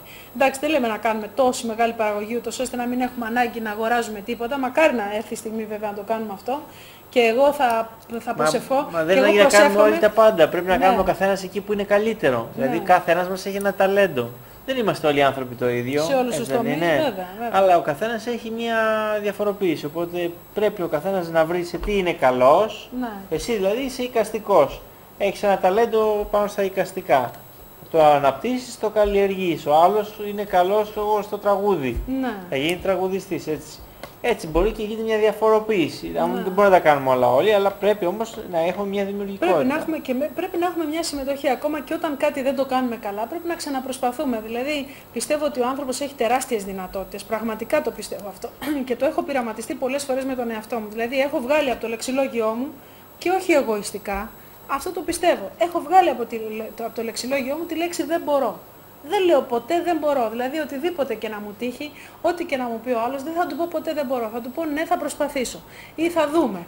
Ή ξέρω εγώ ναι, με τα χαράς. Δηλαδή προσπαθώ να μην λέω τη λέξη δεν μπορώ. Με αυτόν τον τρόπο τι έχω παρατηρήσει? Ότι όλο ένα και περισσότερο αυξάνω τις δυνάμεις μου και τις δυνατότητές μου. Δηλαδή πράγματα τα οποία δεν μπορούσα ποτέ να διανοηθώ ότι μπορώ να φτιάξω, τα φτιάχνω. Και μάλιστα με έναν αυτοματισμό που αναρωτιέμαι και εγώ ίδια, μα πώς έγινε αυτό? Από πού βρήκα τη γνώση? Ίσως να είναι γι' αυτό που λέει η δύναμη του λόγου. Ναι. Δηλαδή αυτό που λες κατά κάποιο τρόπο ότι να υλοποιείται. Έστω και πολλές φορές δεν κάνει να πούμε και κακές κουβέντες γιατί μπορεί να μας βγουν μπροστά. Πρέπει να λέμε πάντα έτσι, θετικά πράγματα. Γι' αυτό είχαν παλιά και δεν λέγανε ποτέ αρνητικά πράγματα, προσπαθούσαν να λένε πάντα θετικά για να γίνονται και θετικά. Το είχαν πολύ σε... Ακριβώς.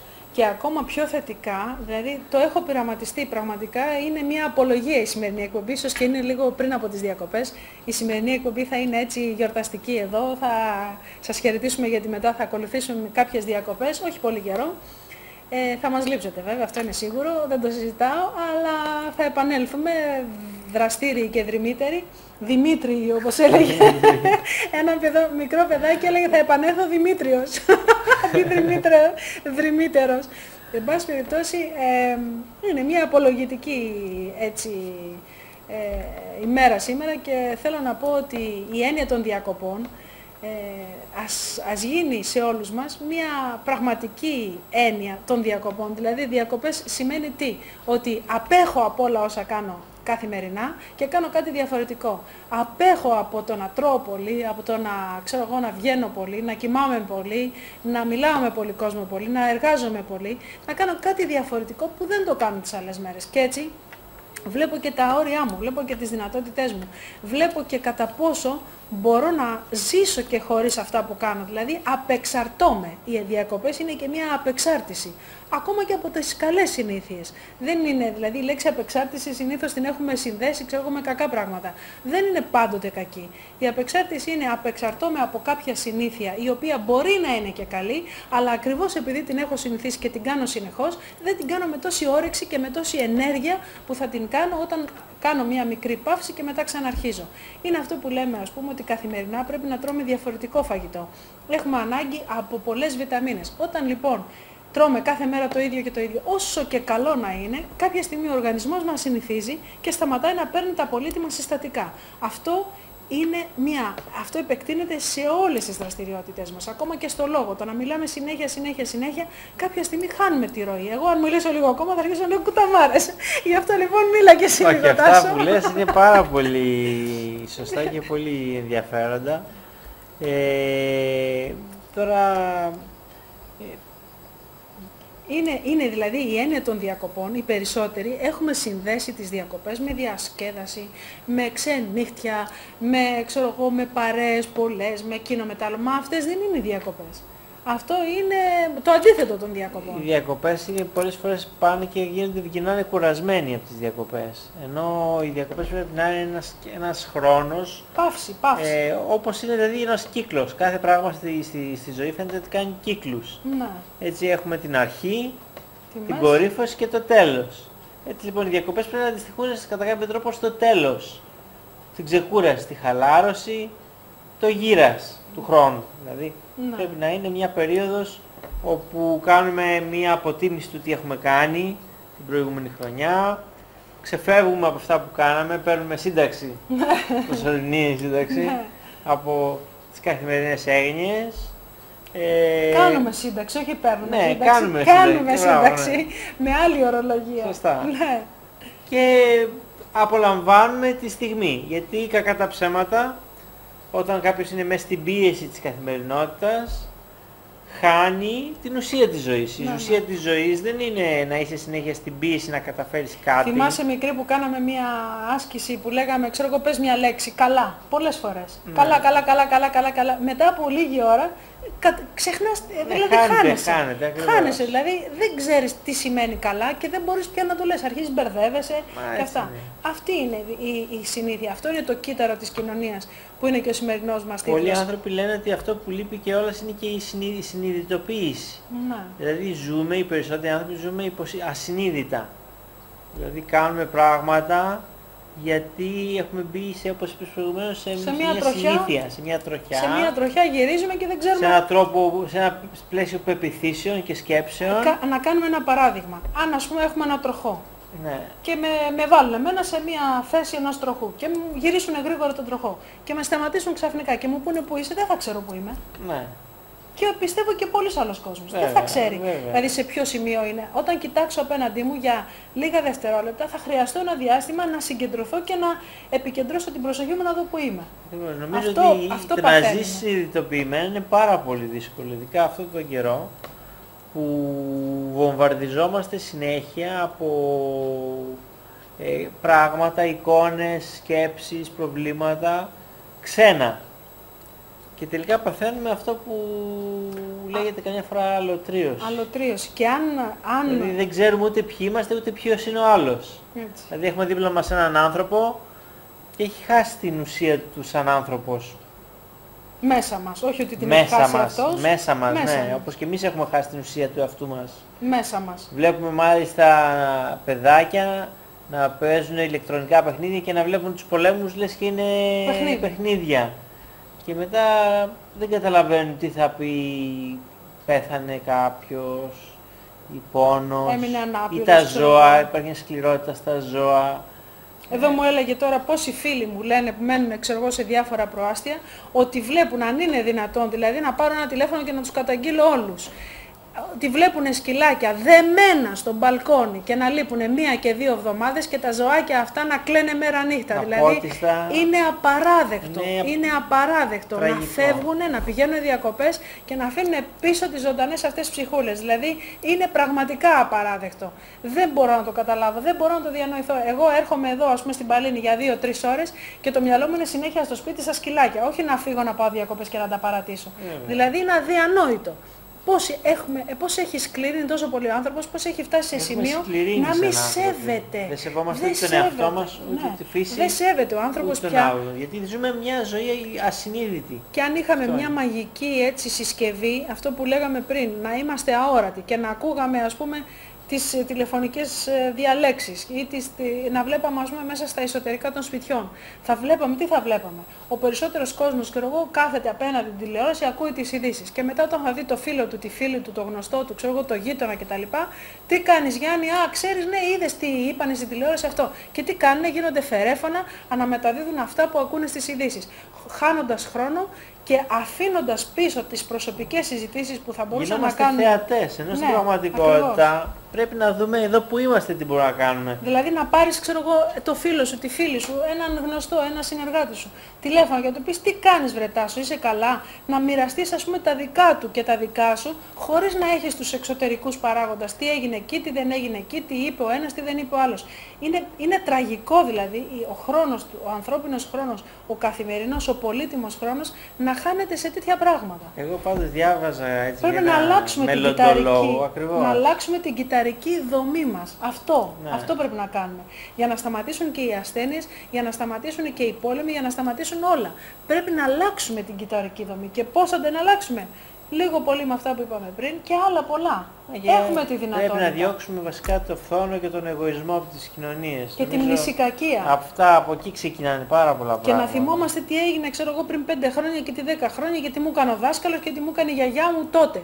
Μα πώς αυτά περάσανε. Είναι δυνατόν να ζούμε με αυτά? Ξέρεις πόσο κόσμο ακούω καθημερινά που ζει με τις αναμνήσεις, όχι μεγάλους ανθρώπους, μικρούς. Και λένε, ξέρεις, εγώ είμαι στεναχωρημένος γιατί τότε έγινε αυτό, γιατί τότε. Ναι, αλλά τώρα τι κάνεις? Τώρα, σήμερα, τι κάνεις? Αυτό είναι. Γιατί βλέπουμε ότι, επειδή μιλάμε και για το κύτταρο της κοινωνίας, το κύτταρο που δίνει πρώτη σημασία? Πρώτη σημασία δίνει στο άμεσο περιβάλλον. Έτσι.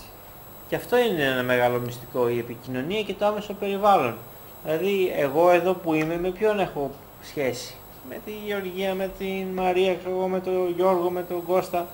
Έτσι, όλα αυτά είναι σημαντικά. Τώρα θα μου πείτε, έχουμε γεμίσει και με διάφορα ηλεκτρονικά πράγματα, κινητά τηλέφωνα.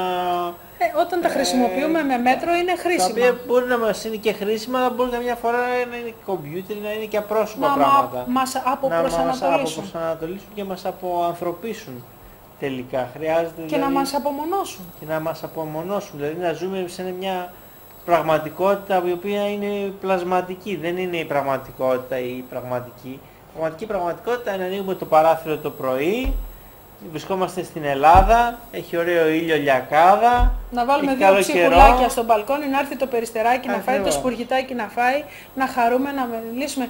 Ξέρεις ότι υπάρχουν άνθρωποι που φοβούνται τα περιστέρια? Ξέρεις ότι υπάρχουν άνθρωποι που κυνηγάνε να σκοτώσουν ποιο το Σπουργητάκι. Γιατί λέει έκανε φουτ έξω από το παράθυρο και τον ενόχλησε. Μα αν είναι δυνατόν, Θεέ και Κύριε, αν είναι δυνατόν να υπάρχουν τέτοιοι άνθρωποι σήμερα. Βλέπω πολλές φορές ας πούμε ότι βγαίνουν έξω στο παράθυρο με πανιά, με τέτοια τεινάζουν να φύγουν πια. Τα πλασματάκια τα τόσα. Που εγώ πραγματικά κάνω αμάν να τα δω, να επικοινωνήσω μαζί τους, να καταλάβω ότι ζω μες στη φύση. Γιατί μέσα στην πόλη είναι ο βίος αβίωτος. Με τις πολυκατοικίες, με τα τσιμέντα, με τη φασαρία, με τα καυσαέρια. Δηλαδή αν δεν δούμε και αυτό το πουλάκι, αν δεν δούμε και ένα ωραίο δέντρο, αν δεν και φυτέψουμε και 5 πράγματα στο μπαλκόνι μας, άλλοι μονό μας, καήκαμε δηλαδή. Είμαστε για φούντο κατευθείαν, δεν το συζητάω. Μα όταν χάνεις το σεβασμό στη φύση, χάνεις το σεβασμό και στον εαυτό σου. Διότι ο άνθρωπος δεν είναι ξέχωρα από τη φύση, είναι μέσα στη φύση. Βέβαια. Και από τη φύση προήλθε. Είμαστε κύτταρα της φύσης. Είμαστε βιολογικές οντότητες, δεν είμαστε μηχανήματα. Και αν καταστραφεί η ατμόσφαιρα και γεμίσει δηλαδή ενέργεια και αρχίσει να καταστρέφεται παγκοσμίως το DNA ή καταστραφεί το περιβάλλον, το όζον και μπαίνει η ηλιακή δηλαδή ενέργεια μέσα στην ατμόσφαιρα, δεν θα καταστραφούν μόνο τα φυτά, δεν θα χαθούν μόνο ορισμένα ζώα, αν μολυνθούν τα νερά, αν μολυνθεί ο αέρας, θα αρχίσει πλέον να απειλείται και η ίδια υπόσταση της ζωής πάνω στον πλανήτη, μέσα στους οποίους είμαστε και εμείς. Εδώ διαβάζουμε καθημερινά και ειδικά οι επιστήμονες ας πούμε θα το ξέρουν πολύ καλύτερα μέσα στα εργαστήριά τους ότι έχουν δημιουργήσει ανθρώπους χωρίς ψυχή, χωρίς οντότητα, εκτελεστικά όργανα, χωρίς συναισθήματα, τα οποία μάλιστα λένε ότι πολλές φορές κυκλοφορούν και ανάμεσά μας και αλλή μονό μας. Δηλαδή να είμαστε με το διπλανό μας και να λέμε τώρα αυτός τι είναι. Δημιουργημένος, έχει γεννηθεί, είναι μηχανή, έχει ψυχή, δεν έχει. Δηλαδή έχουμε φτάσει σε τέτοιες ακρότητες. Αυτό βέβαια δεν το ξέρω ας πούμε αν έχει πραγματικά γίνει, αλλά θεωρητικά θα μπορούσε κάποια στιγμή με τα γενετικά πειράματα και με αυτά τα έμβρια που κάνουν τώρα. Υπάρχουν πολλές ενδείξεις ότι έχουν συμβεί ήδη αυτά. Υπάρχουν δηλαδή ανάμεσά μας στην κοινωνία. Υπάρχουν πολλές ενδείξεις. Δεν είναι βέβαια το θέμα της εκπομπής. Θα κάνουμε κάποια στιγμή τέτοιες εκπομπές αργότερα για να δούμε σε ποιο σημείο βρισκόμαστε. Οι περισσότεροι βέβαια το αγνοούν και γελάνε.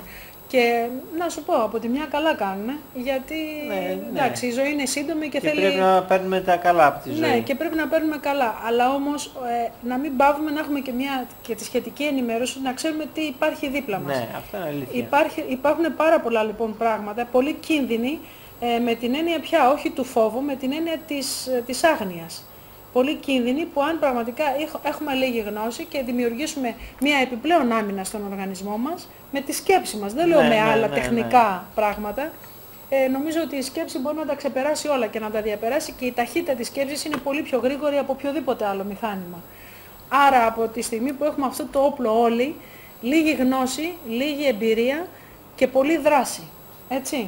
Η δράση είναι το πιο βασικό, γιατί όλα τα προβλήματα ξεκινάνε και από την αδράνεια. Ή μάλλον από την άκερη δράση, από τη δράση η οποία γίνεται για τη δράση. Η δράση δεν πρέπει να γίνεται για τη δράση, η δράση πρέπει να γίνεται επειδή υπάρχει κάποια ανάγκη. Ναι. Από την άκερη δράση ή από την αδράνεια, η μη δράση. Και από τη δράση αλλά και από την προνοητικότητα, δηλαδή να μην φτάσει ο κόμπος στο χτένι και να χρειάζεται να σπάσουμε το χτένι για να λύσουμε τον κόμπο. Να προσέξουμε από πριν, ούτως ώστε να δημιουργήσουμε μια κατάσταση τέτοια, να μην δημιουργηθεί ο κόμπος. Αυτό βέβαια είναι μια φιλοσοφία και είναι ένα πολύ μελλοντικό βήμα που θα μπορούσαμε να το έχουμε κάνει πολύ πριν, αλλά δεν το έχουμε κάνει δυστυχώς, γι' αυτό βλέπουμε αυτά που βλέπουμε καθημερινά. Τώρα μου πεις τώρα φιλοσοφούμε και εντάξει. Όχι, είναι ορισμένες σκέψεις που τις μοιραζόμαστε μαζί σας και τώρα που θα ανοίξουμε τα τηλεφωνήματα, τις γραμμές, θέλουμε να μιλήσουμε και μαζί σας. Όμως είναι η ώρα να επικοινωνήσουμε με τον κύριο Κουμεντάκη, να του τηλεφωνήσουμε, να τον έχουμε στη γραμμή μας γιατί έχουμε να του κάνουμε κάποια ερωτήματα. Είχε μείνει και ερώτημα από την προηγούμενη εκπομπή, έχω ετοιμάσει και εγώ, σκέψου και εσύ τι μπορούμε να το ρωτήσουμε, είναι πολύτιμος. Έτσι... Μα ένα πολύ ωραίο άρθρο που βρήκαμε μέσα στο περιοδικό του, το Υγεία. Ναι, θα το συζητήσουμε τώρα, ναι. Έχουμε τον κύριο Κουμεντάκη. Καλησπέρα κύριε Κουμεντάκη. Καλησπέρα Γεωργία. Χαίρομαι πάρα πολύ που σας ακούμε και εγώ πάλι. Και εγώ το ίδιο. Είμαστε εδώ μαζί με τον Τάσο τον Αλεξόπουλο, τον γιατρό. Καλησπέρα Τάσο. Σας, τι κάνετε. Ωραία, πώς είσαι. Και είμαστε πανέτοιμοι να σας κάνουμε τις ερωτήσεις αν έχετε κι εσείς το χρόνο να μας τον διαθέσετε. Βεβαίως. έχω και το χρόνο και τη διάθεση και νιώθω ιδιαίτερη ικανοποίηση που θα έχω συνομιλητές τόσο εκλεκτούς. Τι ωραία, σας ευχαριστούμε για τα καλά σας λόγια, ωραία. Θα ήθελα μόνο να πω κάτι στην αρχή. Ό,τι θέλετε, κάτι εντελώς βασικό που πρέπει νομίζω να το ακούσουν όλοι οι θεατές και όλοι όσοι ακούνε την συναρπαστική σας εκπομπή. Σύμφωνα με έρευνες πολύχρονες, είμαι στο χώρο αυτό δουλεύω από το 65, 2 χρόνια στην Αμερική και ύστερα από το 68 το Μάη εδώ. Ύστερα λοιπόν από πολύχρονες έρευνες που έχω κάνει μελέτες και από εξαντλητική έρευνα πάνω στην διεθνή επιστημονική βιβλιογραφία, δημοσιευμένη στα πιο έγκυρα ιατρικά περιοδικά του κόσμου, έχω καταλήξει στο εξής βασικό συμπέρασμα. Ότι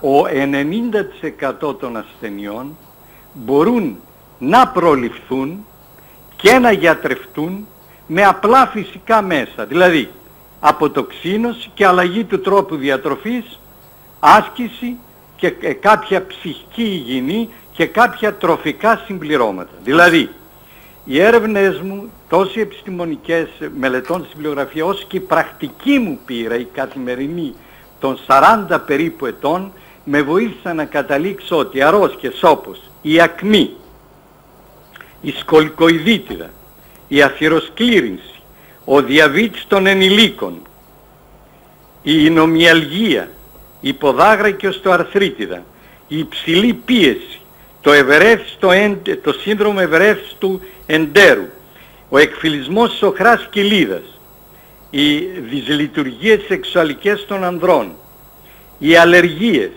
το άσθμα, η δυσκυλιότητα, η εκολπομάτωση, οι πέτρες στα νεφρά, η πονοκέφαλη, πιο εύκολα αντιμετωπίσιμες είναι οι πέτρες στη σχολιδόχο κίστη. Δεν σας ακούμε καλά τώρα, μήπως κάτι έγινε με τη γραμμή. Ναι, τώρα, οι πέτρες στη σχολιδόχο κίστη, η πονοκέφαλη, τα υπογλυκαιμικά συμπτώματα, οι πέτρες στα νεφρά, η πόνη στο μυοσκελετικό σύστημα, τα εγκεφαλικά, η αντζάινα, λέγεται ελληνικά στιθάγχη, η στιθάγχη, τα αρθριτικά γενικά, οι πολύποδες του παχαίου εντέρου, η ισοφαγίτιδα, η γαστρίτιδα, οι αιμορροίδες, η δυσπεψία, η οσφιαλγία, η οστεοπόρωση και τα ινομιώματα, για να αναφέρω τις πλέον σημαντικές και που βλέπουμε στην καθημερινή πράξη σε μεγάλο ποσοστό υποφέρουν από αυτές η μεγάλη μάζα των ανθρώπων από τη μέση ηλικία και ύστερα, μπορούν κάλλιστα και να αντιμετωπιστούν και να προληφθούν σε μεγάλο βαθμό, αλλά και να εντοπιστούν με ένα ολιστικό, όπως είπα προηγουμένως, τρόπο. Και τώρα εγώ τέλειωσα και ήρθε η σειρά η δική σας.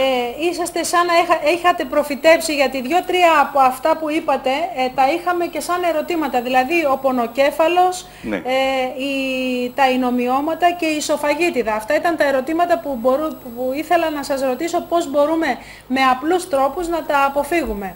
Αλλά μια που το είπαμε έτσι γενικότερα, ας πάμε στα υπόλοιπα και αν μας μείνει χρόνος επανερχόμαστε σε αυτό. Βεβαίως. Είχε μείνει μια ερώτηση από την προηγούμενη φορά, είχε κάνει κάποιος τηλεθεατής, ποια είναι προτιμότερα τα ιαματικά ή τα θαλάσσια μπάνια. Επικεντρωθήκατε στα θαλάσσια και έμεινε ας πούμε σαν απορία αν τα ιαματικά είναι καλά και σε τι ωφελούν. Οπότε πείτε μας αυτό. Σίγουρα προσφέρουν μια θεαματική ανακούφιση πολλές φορές τα ιαματικά μπάνια.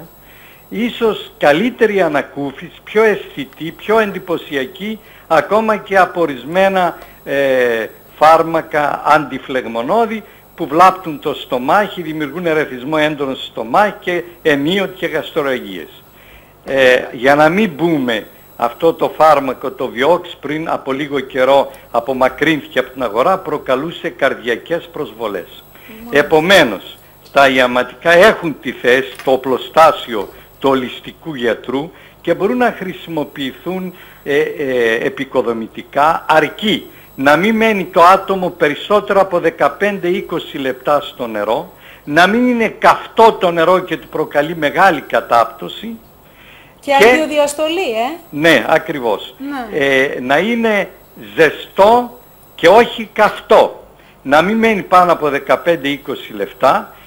Εάν είναι χωρίς σκέπασμα, δηλαδή αν είναι εκτεθειμένος στον ήλιο ο άρρωστος που χρησιμοποιεί τα ιαματικά λουτρά, καλό θα ήταν να φοράει ένα καπέλο έτσι που να μην τον χτυπήσει και τον βλάψει, του δημιουργήσει βλάβη η έκθεση στον ήλιο όταν είναι καυτός. Τώρα, από εκεί και πέρα, το μόνο μειονέκτημα των ιαματικών λουτρών είναι ότι το παρακάνουν πολύ και κάθονται πολλή ώρα, ή εκεί που πηγαίνουν δεν έχουν τη δυνατότητα να φάνε σωστά και να κοιμηθούν επαρκώς. Επομένως, παρατήρηση, όποιος πηγαίνει για ιαματικά λουτρά να μην το παρακάνει, να μένει πολλή ώρα στο ζεστό νερό, να μένει εκτεθειμένος πολλή ώρα στον καυτό ήλιο και να τρώει όσο μπορεί πιο υγιεινά. Δηλαδή, τι μπορεί να φάει όταν πηγαίνει στα ιαματικά λουτρά? Ένα ερώτημα. Ναι. Να τρώει πρωί βράδυ φρούτα και το μεσημέρι τρώγοντας στο εστιατόριο να διαλέγει όσο γίνεται πιο υγιεινές τροφές. Μερικές από τις υγιεινές τροφές μπορεί να διαλέξει στο εστιατόριο ή στην ταβέρνα είναι μια σαλάτα ποικιλία που θα βάλει ο ίδιος λαδολέμονο και ρίγανη, μια βραστά λαχανικά αν υπάρχουν, αμπελοφάσουλα, κολοκυθάκια, οτιδήποτε, και το τρίτο πιάτο εγώ συνιστώ να μην είναι λαδερά. Δηλαδή τα λαδερά φαγητά του εστιατόριου δεν τα δέχουμε, διότι καίγεται πολλές ώρες το λάδι και γίνεται τοξικό και παραμένει, για να τα διατηρούν ζεστά από το πρωί που τα μαγειρεύει μέχρι το μεσημέρι το απόγευμα που θα τα φάει κανείς, ζεσταίνονται και γίνεται τοξικό το πολύ. Το λάδι γίνεται δηλητήριο. Δηλητήριο. Ναι. Είναι καλύτερο λοιπόν να διαλέξουν, ελπίζω να συμφωνεί και ο συνάδελφος, ο κύριος Αλεξόπουλος, να διαλέξουν κάποιο φαγητό που το λάδι μπαίνει ομό. Δηλαδή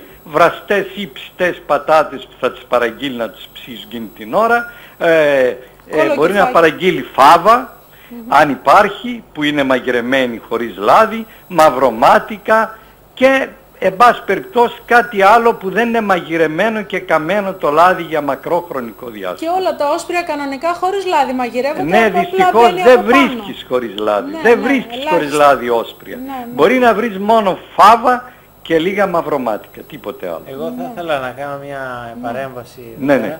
ότι στο εξωτερικό συνηθίζουν πάρα πολύ τη βραστή πατάτα, που εδώ δεν την ξέρουμε. Μπράβο. Και η οποία είναι πάρα πολύ ωραίο φαγητό. Θαυμάσιο φαγητό, αρκεί να μην ψήσει, να μην βραστεί πολύ, να διαλυθεί. Ναι.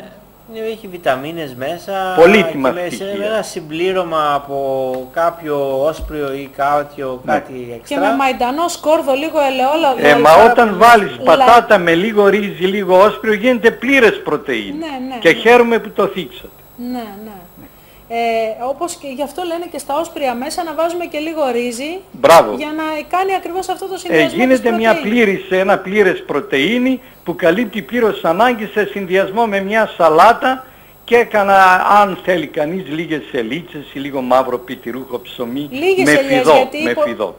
Οι πολλές ελιές μπορούν να δημιουργήσουν δηλητηρίαση, έτσι δεν είναι? Ναι, λίγες σελίτσες που δεν είναι πικρές, που δεν είναι ξιδάτες, δεν έχουν πολύ ξύδι και δεν είναι αλμυρές ιδιαίτερα. Αν είναι αλμυρές, εξαλμυρίζουμε πριν τις φάμε. Ναι. Η πατάτα επίσης πρέπει να πούμε για την πατάτα δύο κουβέντες να πούμε ότι είναι μια πολύ καλή τροφή, αλλά εξαρτάται και από το χρόνο συγκομιδής. Μπράβο. Δηλαδή άλλη είναι η πατάτα η οποία είναι τελείως φρέσκια, ναι, και άλλη είναι η πατάτα η οποία είναι της εποχής και άλλη είναι η πατάτα η οποία είναι πολυκαιρινή και συντηρημένη. Έχουν διαφορές. Ναι. Χαίρομαι που το θίξατε. Είναι πάρα πολύ σημαντικό αυτό, αγαπητέ Τάσο, με την εξής έννοια, ότι όταν είναι συντηρημένοι για μακρό χρόνο, τις ραντίζουν διαρκώς για να μην βγάλουν βλαστούς. Ναι. Με αποτέλεσμα γίνεται και βλαπτική, διότι ένα μέρος του δηλητηρίου μπορεί να περνάει μέσω του δέρματός της μέσα στην πατάτα, αλλά το χειρότερο είναι ανούσια, δεν τρώγεται. Ναι. Δεν τρώγεται. Όσοι έχω δοκιμάσει να φάω τέτοιες πατάτες, ήταν απέσιες σε γεύση. Ναι, και πικρίζουν πολλές Πικρίζουν φορές. κλπ. Ναι. Άρα καλύτερα να προτιμούμε όταν μπορούμε βιολογικές φρέσκες πατάτες κατά το δυνατόν. Και όχι εισαγωγής, έτσι, γιατί Και όχι εισαγωγής, γιατί δεν ξέρουμε τι φάρμακα έχουν χρησιμοποιηθεί. Ναι. Εδώ στην Ελλάδα έχουμε κάτι πολύ ωραίες πατάτες στη Βόρεια Ελλάδα. Μου φαίνεται Τις βρίσκουμε εδώ στην Αθήνα κάπου. Ναι. Α. Δεν ξέρω, αλλά μου φαίνεται είχαν πρόβλημα γιατί έχουμε μεγάλο ανταγωνισμό από εισαγωγές πατάτας. Ναι.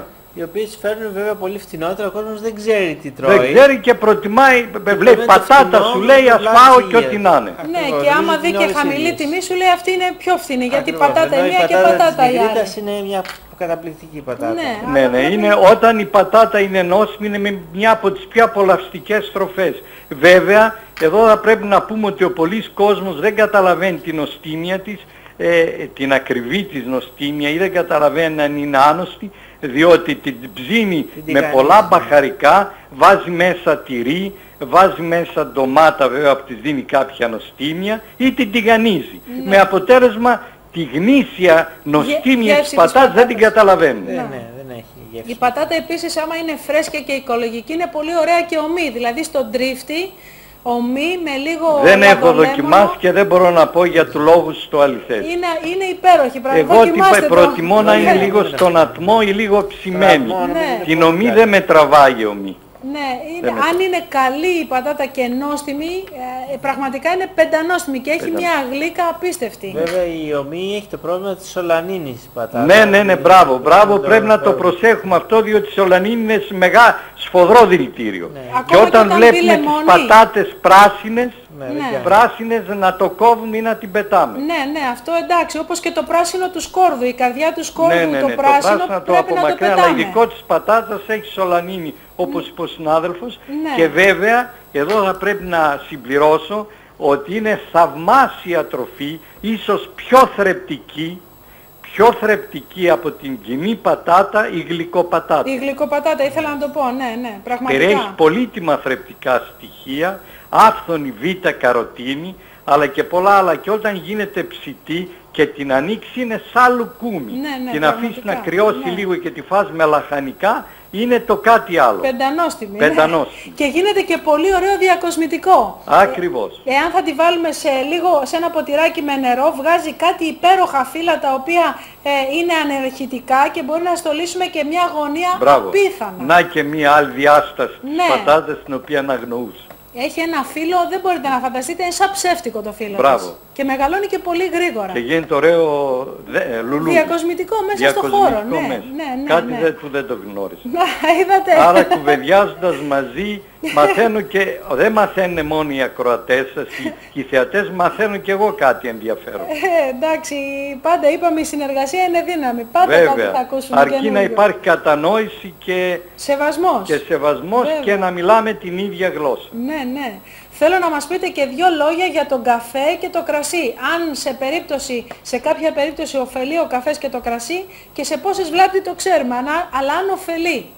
Κοιτάξτε, προτιμώ να μην πίνει κανείς καφέ, αλλά αν επιμένει, ένας καφές δεν πρόκειται να φέρει μεγάλη ζημιά, εκτός αν υπάρχει κάποιο ειδικό πρόβλημα υγείας. Από τους καφέδες προτιμώ να πιει κανείς ένα ελληνικό παρά τον ντεκαφεϊνέ, διότι ο ντεκαφεϊνέ μπορεί να έχει κάποια προβλήματα με την έννοια ότι χρησιμοποιούν κάποιους διαλύτες, παράγωγα πετρελαίου, για να απομακρύνουν την καφεΐνη, πράγμα που του δίνει μεγάλη τοξικότητα ντεκαφεϊνέ. Τώρα, λιγότερο βλαπτικός είναι ο γαλλικός του φίλτρου. Αλλά όσο λιγότερο καφέδες πίνει κανείς, τόσο το καλύτερο. Βέβαια, όταν τον έχει συνηθίσει και έχει εθιστεί στην καφεΐνη, το να πιει που και που ένα καφέ δεν χάλασε ο κόσμος. Για ό,τι αφορά το κρασί, λένε ότι βοηθάει στην εξουδετερώση της πήξης, δηλαδή έχει την τάση να εξουδετερώνει τη θρόμβωση, τις θρομβωτικές τάσεις των αιμοπεταλίων.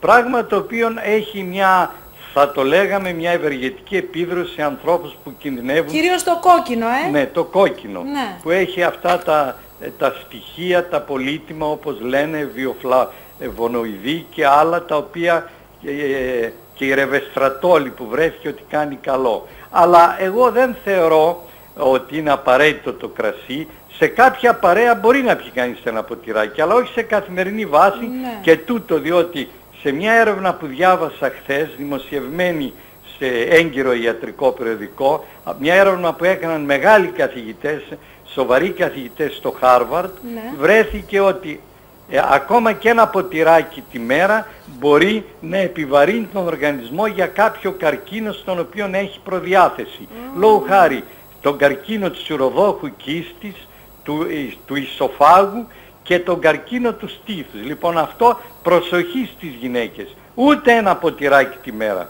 Αν θέλουν να πιούνε λίγο κρασί που είναι βιολογικό και δεν έχει χημικά, θα το πίνουν κατ' εξαίρεση σε μια γιορτή, σε ένα πάρτι, σε μια δεξίωση κάπου, αλλά είναι πολλές φορές, θα έλεγα, πιο επικίνδυνο από το αλκοόλ που περιέχει το κρασί, τα διάφορα χημικά, οι νητροζαμίνες και άλλα που περιέχει. Επομένως είναι καλύτερο να πίνει κανείς αραιά και που, αν θέλει, λίγο βιολογικό κρασί και με φιδό, με άκρα φιδό. Ναι. Ήθελα να παρακαλέσω, συγγνώμη, Γιάννη, μπορεί να πάρει ο τηλεθεατής σε 10 λεπτά, γιατί πρέπει να πάρουν σε 10 λεπτά, γιατί έχουμε κάποιες ερωτήσεις με τον κύριο Κουμεντάκη, να μας συγχωρέσουν να πάρουν σε 10 λεπτά. Γιατί είναι οι πολύτιμες συμβουλές αυτές και δεν... Βέβαια, εδώ ναι. θα πρέπει να τονίσουμε, Ναι. ότι ένας που πίνει λίγο ενόπνευμα μπορεί λίγο με φιδό να φτάσει στα 90. Ένας που τρώει πολύ και ειδικά ζωικές τροφές δεν θα τα φτάσει ποτέ. Μπορεί να αντικαταστήσει το κρασί την τροφή, δηλαδή... Αυτό είναι αυτό που ήθελα να πω. Ναι. Και με την παρέμβαση αυτή μου διέφυγε, είναι ότι όλες οι ιδιότητες που έχει το κρασί, Ναι. μπορούν τις ευεργετικές ιδιότητες και τα στοιχεία αυτά που βοηθούν στην εξουδετερώση της τάσης του οργανισμού να δημιουργεί θρόμβους, Ναι. μπορούν κάλλιστα να αντικατασταθούν με σταφύλια, Ναι. με χυμό σταφυλιού που υπάρχει όλο το χρόνο σε όλα τα μεγάλα βιολογικά μαγαζιά, Ναι. με διάφορα φρούτα της εποχής, όπως είναι τα blueberries. Εδώ στην Ελλάδα δεν τα έχουμε, αλλά μπορεί να τα βρει κανείς κατεψυγμένα στο Βασιλόπουλο και σε κάποια ειδικά μαγαζιά. Ναι. Υπάρχουν επίσης χάπια ρεσβεστρατόλης και βιοφλαβονοειδών. Ναι. Υπάρχουν Πώς τα είπατε, χάπια? Χάπια ρεσβεστρατόλης που είναι η κατεξοχήν ουσία που, που θεωρείται το κόκκινο κρασί ευεργετικό. Μία ουσία που λέγεται ρεσβεστρατόλη, Ναι. και η οποία βρίσκεται στο στο δέρμα του σταφυλιού, Ναι. αλλά μπορούμε να το βρούμε και σε καλούς χυμούς σταφυλιού. Μάλιστα. Που κυκλοφορούν στην και αγορά. αυτό θα το δούμε πίσω στα περιεχόμενα, αν το Ναι, έχουνε, αν το γράφουν. ακριβώς. Ναι. Επομένως δεν είναι απαραίτητο κρασί, και επειδή πολλοί το έχουν συνηθίσει και τους αρέσει, ας το πίνουν που και που και ας ψάχνουν να βρουν βιολογικό κρασί χωρίς χημικά πρόσθετα. Γιατί έχω ακούσει πολλές φορές και κυρίως χωρικούς που λένε ότι ένα ποτηράκι κρασί την ημέρα και καλό ζυμωτό ψωμί και μια ελιά και μια ντομάτα με έχει φέρει, ας πούμε, και ζω 100 χρονών. Το έχω ακούσει πάρα πολλές φορές αυτό. Είναι υπερβολή. υπερβολή. Δεν είναι ότι έζησαν 100 χρόνια σε πείσμα το ότι έπιναν. Αλλά ίσως δεν έπιναν πολύ από το ένα μέρος, από το άλλο μέρος ζούσαν μια έντονα ενεργητική ζωή, κινιόντουσαν πολύ, είχαν πολύ ποδαρόδρομο, ζούσαν στο ύπαιθρο, στον καθαρό αέρα, έτρωγαν φυσικές τροφές, δεν είχαν έντονο στρες, δεν κάπνιζαν, δεν παραέτρωγαν. Υπήρχαν άλλοι παράγοντες που βοήθησαν σε αυτό και όχι το ένα ποτηράκι το κρασί που φαντάζονται. Ναι. Άλλωστε για το θέμα του κρασιού και γενικά των υνοπνευματοδών υπάρχουν τόσο πολλά στοιχεία από τη διεθνή βιβλιογραφία που θα μπορούσε να βγάλει κανείς ένα βιβλίο. Το μόνο θετικό είναι ότι για ανθρώπους... Πώς και δεν έχει γραφτεί τέτοιο βιβλίο ακόμα? Όχι. Δεν το γράφετε εσείς? Το γράφω, αλλά τι να πρωτοδημοσιεύσουμε και ποιος να το τυπώσει και λοιπά, δεν είναι εύκολο. Ναι. Παρόλο που τώρα αρχές Οκτωβρίου βγαίνει ένα μεγάλο μου βιβλίο που θα περιέχει πάμπολα στοιχεία για όλα τα θέματα της υγείας και της ποιότητας ζωής. Θα κυκλοφορήσει στις αρχές Οκτωβρίου. Θα το έχουμε εδώ βοηθώσει όλες τις εκπομπές. Ναι, θα το βρει κανείς άνετα στην Πανεπιστημίου 57 στο μαγαζί. Το κατάστημα των οικολόγων του κ. Παπα-Νικόλαου. Πολύ ωραία. Πολύ ωραία. Αρχές Οκτωβρίου θα κυκλοφορήσει. Ναι. Εν πάση περιπτώσει, καταλήγω ότι το κρασάκι είναι η πιο αθώα κατάχρηση που μπορεί να κάνει κανείς.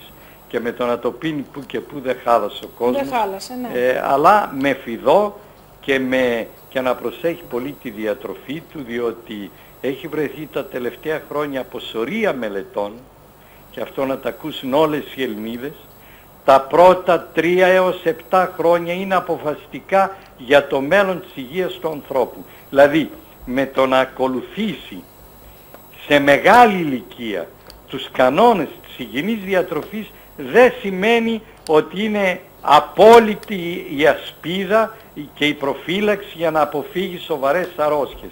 Πρέπει την διατροφή της σωστή να την ακολουθεί από την παιδική ηλικία. Τα πρώτα 7 χρόνια είναι βασικά για τη διαμόρφωση της μελλοντικής υγείας. Είναι και αυτό έχει βρεθεί το χτίσιμο, έτσι. Είναι το χτίσιμο. Έχει βρεθεί από διάφορες έρευνες που και εγώ τις αγνοούσα και εντελώς πρόσφατα τις διάβασα πριν από 6 μήνες, ότι άνθρωποι που άρχισαν να ακολουθούν σε μεγάλη ηλικία, μετά τη μέση ηλικία, τη σωστή διατροφή, δεν απέφυγαν κάποιες καρδιακές παθήσεις ή καρκίνους, παρόλο που ακολουθούν σε γενικές γραμμές σωστή διατροφή, αλλά την άρχισαν να την ακολουθούν από μεγάλη ηλικία εκεί ύστερα.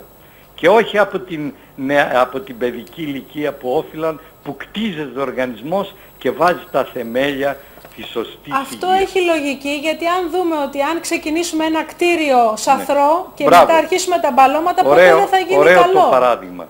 Ναι. Ωραίο και να μην ξεχνάμε ότι υπάρχουν αυτή τη στιγμή 3.000 έχουν ανακαλυφθεί ως την ώρα, άλλοι ερευνητές λένε 3.000, άλλοι 20.000 ουσίες που λέγονται βιοχημικά, biochemical ουσίες, και οι οποίες έχουν εντοπιστεί στα χρώματα των φρούτων και λαχανικών, και οι οποίες ουσίες είναι βασική ασπίδα για να μην περάσει η σφαίρα και πληγώσει ανεπανόρθωτα τον ανθρώπινο οργανισμό και να υποστεί ο οργανισμός σοβαρή πάθηση όπως ο καρκίνος. Πρέπει λοιπόν να θωρακίζουμε τον οργανισμό, να δημιουργούμε ασπίδες από τη μικρή ηλικία, τρέφοντας όλο των ειδών τα φρούτα και τα λαχανικά της ευλογημένης ελληνικής γης. Και να πούμε και για το άρθρο αυτό που διαβάσαμε σε ένα περιοδικό σας, που και ο Τάσος θέλει να σας ρωτήσει, ναι, για τη συχνή αντιβίωση που συνδέεται με τον καρκίνο. Αυτό να το πούμε ιδιαίτερα για τις μητέρες και τα μικρά παιδιά, μια που το δένουμε τώρα με το προηγούμενο αυτό που είπατε, ότι είναι πολύ σημαντικό να χτίζεται καλύτερο οργανισμό σε μικρή ηλικία παρά στην μεγαλύτερη. Μπράβο. Λοιπόν, για ό,τι αφορά την αντιβίωση, υπάρχουν διάφορες μελέτες και όχι μόνο μία.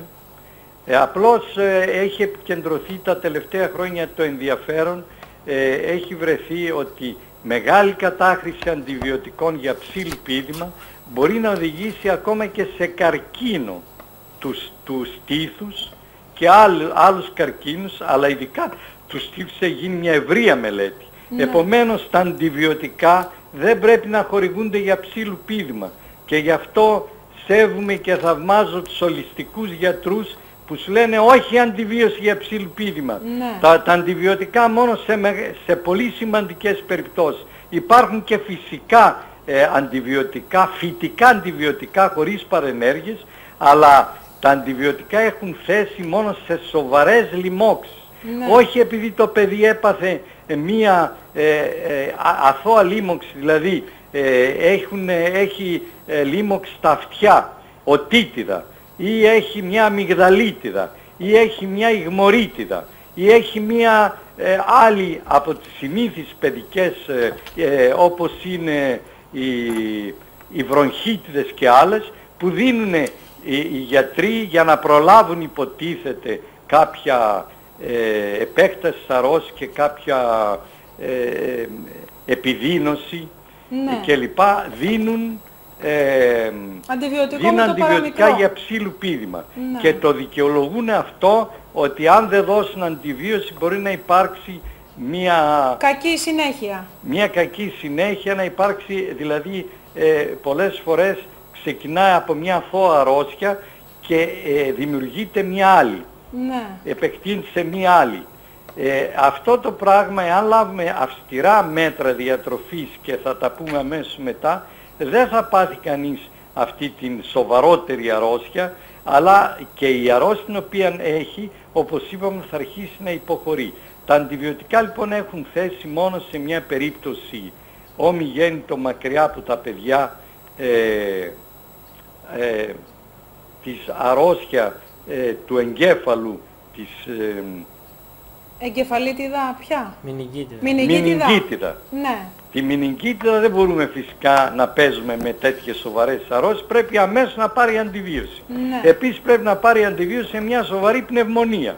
Εάν διαπιστωθεί από διάφορες ενδείξεις και από κάποιες εξετάσεις που θα γίνουν, είναι ύποπτα τα συμπτώματα και γίνουν κάποιες εξετάσεις και βρεθεί ότι έχει πνευμονία το άτομο, έντονο πόνο στο παιδί, έντονο πόνο στο στήθος, έντονο βήχα, μεγάλη κατάπτωση και μεγάλη δυσφορία κλπ.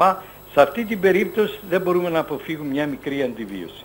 Αλλά και σε αυτές τις περιπτώσεις δεν δίνουμε αντιβίωση, δεν επιτρέπουμε να την πάρει κανείς για πολλές μέρες. Ναι. Μόλις βελτιωθούν τα συμπτώματα, υποχωρήσουν τα βαριά συμπτώματα και αρχίσει να αναρρώνει ο οργανισμός και έχουμε έλεγχο των πραγμάτων και φεύγει αυτή η μεγάλη κατάπτωση, η μεγάλη υπνηλία που πέφτει σχεδόν σε κόμμα το παιδί, έχει μεγάλη ας το πούμε μια κομματώδη σχεδόν κατάσταση, ναι, και μεγάλη υπνηλία και διαρκώς κοιμάται, φεύγει αυτό, ζωηρεύει το παιδί, αρχίζει να νιώθει καλύτερα, μπορεί και κινείται κάπως ελεύθερα, αρχίζει να νιώθει την ανάγκη να φάει και να πιει κανένα χυμό ή κάτι τέτοιο, τότε σταματάμε την αντιβίωση και συνεχίζουμε με κάποια βιταμίνη C, κάτι άλλο συμπλήρωμα και με σωστή φυτική διατροφή, χωρίς ψωμί, ζυμαρικά,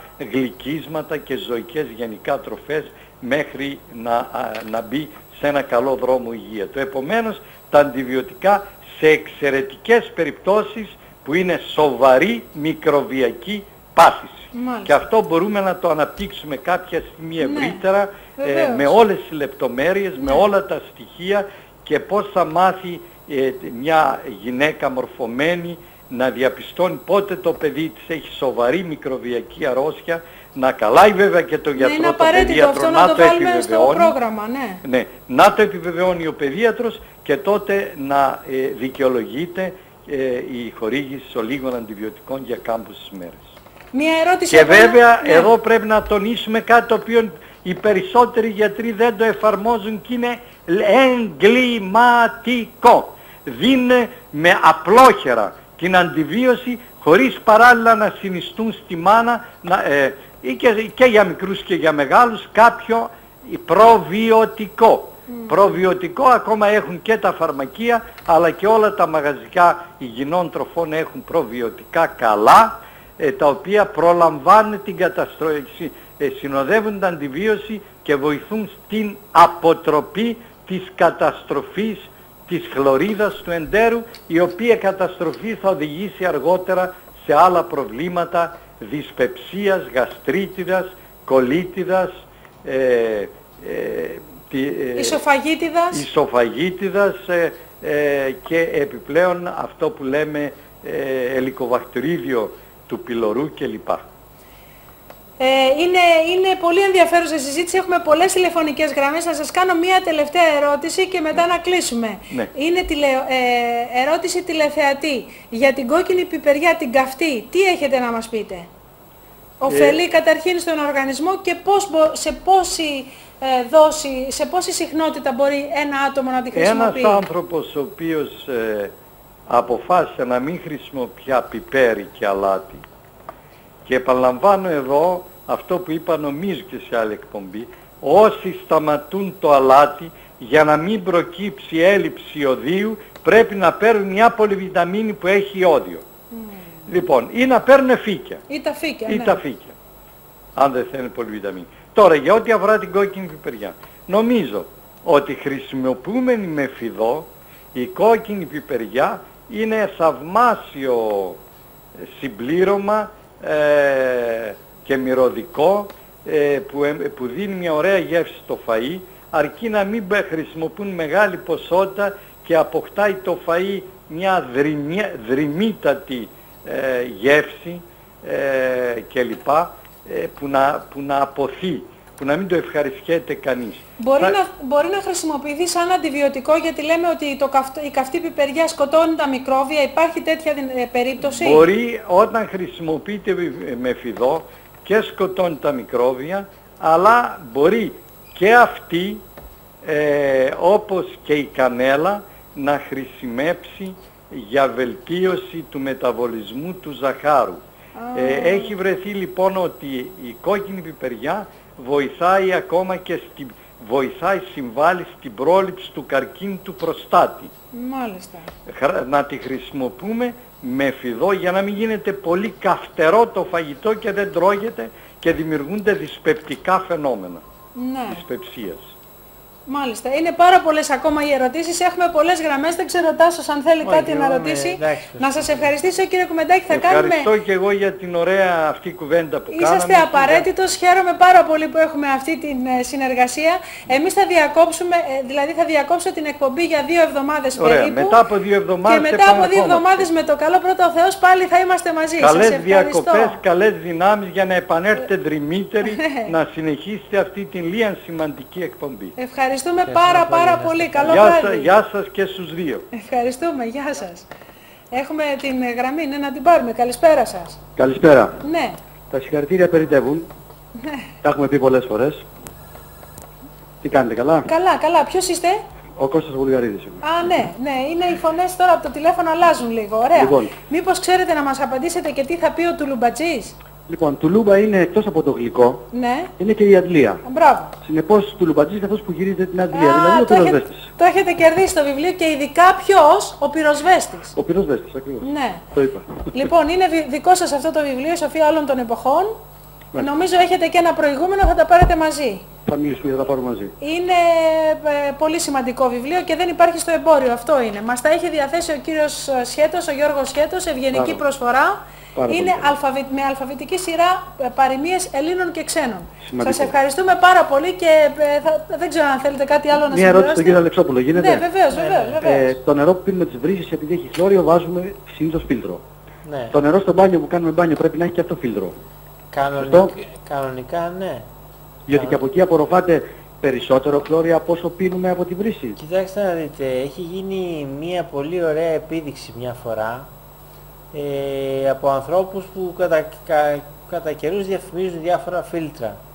Τι κάνουν? Υπάρχει μια χημική ουσία, μου φαίνεται είναι η όμικρον τολουιδίνη, τέλος πάντων είναι ένα χημικό. Το έχω στο σπίτι. Ναι. Κάνω το τεστ. Το οποίο μπορείτε να βάλετε μέσα στο νερό. 5 σταγόνες και δείχνει. Ναι, και αμέσως το νερό παίρνει ένα πρασινοκίτρινο χρώμα. Έτσι. Λοιπόν, το οποίο υποδηλώνει την ύπαρξη χλωρίου. Ναι. Αν λοιπόν σε αυτό το νερό βάλετε ένα κομμάτι φυτού, ένα κομμάτι πατάτας, ένα κομμάτι κάτι, οτιδήποτε οργανικό, θα απορροφήσει το χλώριο όλο. απορροφάτε το χλώριο αμέσως. Ξέρω. Φαίνεται λοιπόν ότι το χλώριο, επειδή είναι τόσο δραστική ουσία, πάει και επιτίθεται σε οτιδήποτε είναι οργανική ουσία. Σε οτιδήποτε είναι δηλαδή φτιαγμένο από άνθρακα, λίπος, όπως είμαστε και εμείς στο σώμα μας. Άρα η βλάβη δεν είναι μόνο όταν πίνουμε το νερό, αλλά είναι ακόμα και όταν το ρίχνουμε πάνω μας. Βέβαια η προσβολή γίνεται προφανώς στα κύτταρα του δέρματος. Σωστό. Το γιατί δεν πρέπει να καθόμαστε στη θάλασσα παραπάνω από μισή ώρα, όπως λέει ο κ. Κουμεντάκης, το ξέρετε? Γιατί δεν πρέπει να καθόμαστε στη θάλασσα πάνω από μισή ώρα. Το έχει πει ο κ. Κουμεντάκης, αλλά δεν το έχει εξηγήσει. Εγώ δεν είμαι σύμφωνος για αυτό. Το μόνο που μπορώ να πω είναι ότι μετά από περίπου 20 λεπτά παρουσιάζονται φαινόμενα αφυδάτωσης του δέρματος. Επειδή παίρνουμε αλάτι, προσλαμβάνει το δέρμα το αλάτι, μάλλον. Το φεύγει νερό από το δέρμα μας και αλλάζει, πρίζεται το δέρμα. Δημιουργείται ένα είδημα. Μπορεί να το ρωτήσει η Δεσποινής Αναστασίου την επόμενη φορά. Γιατί αυτό πρέπει να σε επόμενη εκπομπή θα το ρωτήσω. μπορείτε να Ναι. το παρακολουθείτε. Είναι αυτό που λέμε μουλιάσαμε. Δεν ξέρω αν Το έχετε βάζω και ακούσει. Το όσο για το μουλιάζουμε παιδάκι. στη θάλασσα. Ναι, θα είναι η επόμενη ερώτηση, βεβαίως. Ναι. Να σας κλείσουμε γιατί Κλείνω. έχουμε και άλλες γραμμές. Να είστε καλά. Γεια χαρά, γεια. Ευχαριστούμε πολύ, γεια σας. Να πάρουμε την άλλη γραμμή, καλησπέρα. Και είναι και ο επόμενος νικητής, βέβαια, χωρίς να απαντήσει. Έχει... Ναι, καλησπέρα. Ναι, Ναι. εγώ μιλάω. Εσείς. Μάλιστα. Ήθελα να πω και εγώ αυτό, ότι είναι ο πυροσβέστης, Ωραία. ο χειριστής αντλίας. Εντάξει, το όνομά σας. Γεροστάθη. Α, Γεροστάθη, ωραία. Λοιπόν, εύχομαι να μην το έχετε πάρει αυτό το βιβλίο, γιατί το είχα δώσει και παλιότερα, είναι η σοφία όλων των εποχών. Μήπως έχετε άλλο να μου δώσετε? Θα δω. Ναι, γιατί έχω την εντύπωση ότι το έχετε πάρει. Νομίζω, αυτό. ναι. Εντάξει, θα τηλεφωνηθούμε από Δευτέρα να το πάρετε. Ωραία, ευχαριστώ. Εντάξει, να είστε Γεια σας. καλά, ευχαριστούμε. Καλό βράδυ. Ευχαριστώ, γεια σας. Γεια σας. Νομίζω είναι Μαρία Γεροστάθη, άρα γιορτάζει κιόλας και θα είναι και για τη γιορτή της δωράκι. Ωραία. Αν θυμάμαι καλά είναι Μαρία Γεροστάθη. Λοιπόν, ωραία. Άρα έχουμε μία ερώτηση για την επόμενη εκπομπή Για το μούλιασμα. Ναι, πόση ώρα. μούλιασμα στη θάλασσα. Δεν ξέρω αν έχουμε άλλη γραμμή, αν όχι να βλέπω το τηλεφωνικό κέντρο απασχολημένο, οπότε θα πούμε τώρα αμέσως. Αυτό είναι πάρα πολύ ωραίο βιβλίο εδώ. Ναι. Να διαβάσουμε και... Ναι, Έτσι, άνοιξε το έτσι στην τύχη να δούμε τι περιέχει. Στην τύχη να πούμε έτσι ένα απόφθεγμα. Ναι, αν και οι φίλοι μας και... Λοιπόν, για πες μια λέξη. Κάτι. Δροσιά. Δροσιά, λες να έχει Δροσιά. κάτι για τη δροσιά. Έχει, αν δεν έχει θα βρούμε μια άλλη. Να, δικαιοσύνη ας πούμε.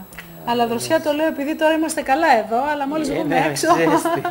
Ναι. Δραστηριότης που λέγαμε για τη δραστηριότητα. Ναι. Λοιπόν, λέει δεν υπάρχουν υποθέσεις χαμένες παρά εκείνες που εγκατέλειψες. Α, μπράβο. Και το έχει πει ο Και το Κλεόβουλος. Κλεόβουλος. Δεν Και λέει, υπάρχουν υποθέσεις χαμένες παρά εκείνες αυτές που εγκατέλειψες. Πω, τι ωραίο. Ωραία, δεν είναι. Ναι. Πολλές φορές η δραστηριότης επέτυχε εκεί που η εξυπνάδα δεν έφερε κανένα αποτέλεσμα. Αυτό το είπε ο Φραγκλίνος. Πολλές φορές η δραστηριότης επέτυχε εκεί που η εξυπνάδα δεν έφερε κανένα αποτέλεσμα. Αυτά δεν μπορούμε να τα σκεφτόμαστε κάθε μέρα και να είμαστε πιο αισιόδοξοι. Να ένα βιβλίο τι χαρά μπορεί να δώσει και τώρα που έρχονται και διακοπές. Αυτά πολύ... Για πες κι άλλο. Για πες κι άλλο ένα. Να πούμε πάλι για τη δραστηριότητα. Ναι.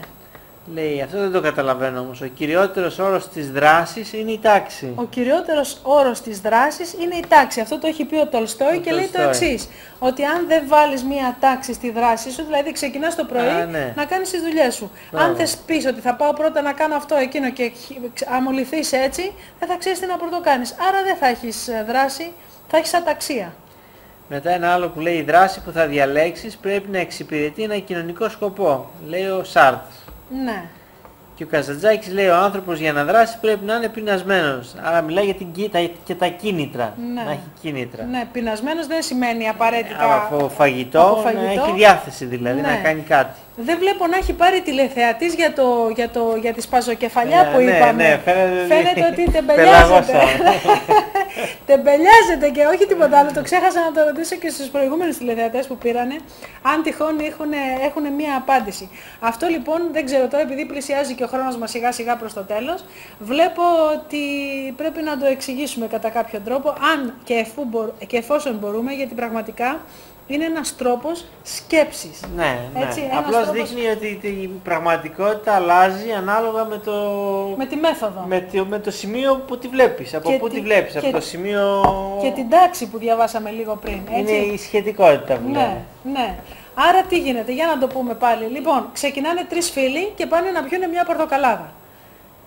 Τους φέρνει λοιπόν τον γκαρσόνι τις 3 πορτοκαλάδες, τις πίνουνε, έρχεται η ώρα να πληρώσουν, ζητάνε το λογαριασμό και τους λέει τον γκαρσόνι 10 δραχμές ο καθένας, δηλαδή 30 δραχμές. Παίρνει τα χρήματα τον γκαρσόνι, πάει μέσα, τον βλέπει ο καταστηματάρχης, του λέει τα παιδιά αυτά είναι καινούρια, πρέπει να τους καλοπιάσουμε, να τους ξαναέχουμε πελάτες. Έπρεπε να τους κάνεις καλύτερη τιμή, να μην δεχτείς το δεκάρικο που έχουμε την πορτοκαλάδα, να τους κρατήσεις ξέρω εγώ λιγότερα.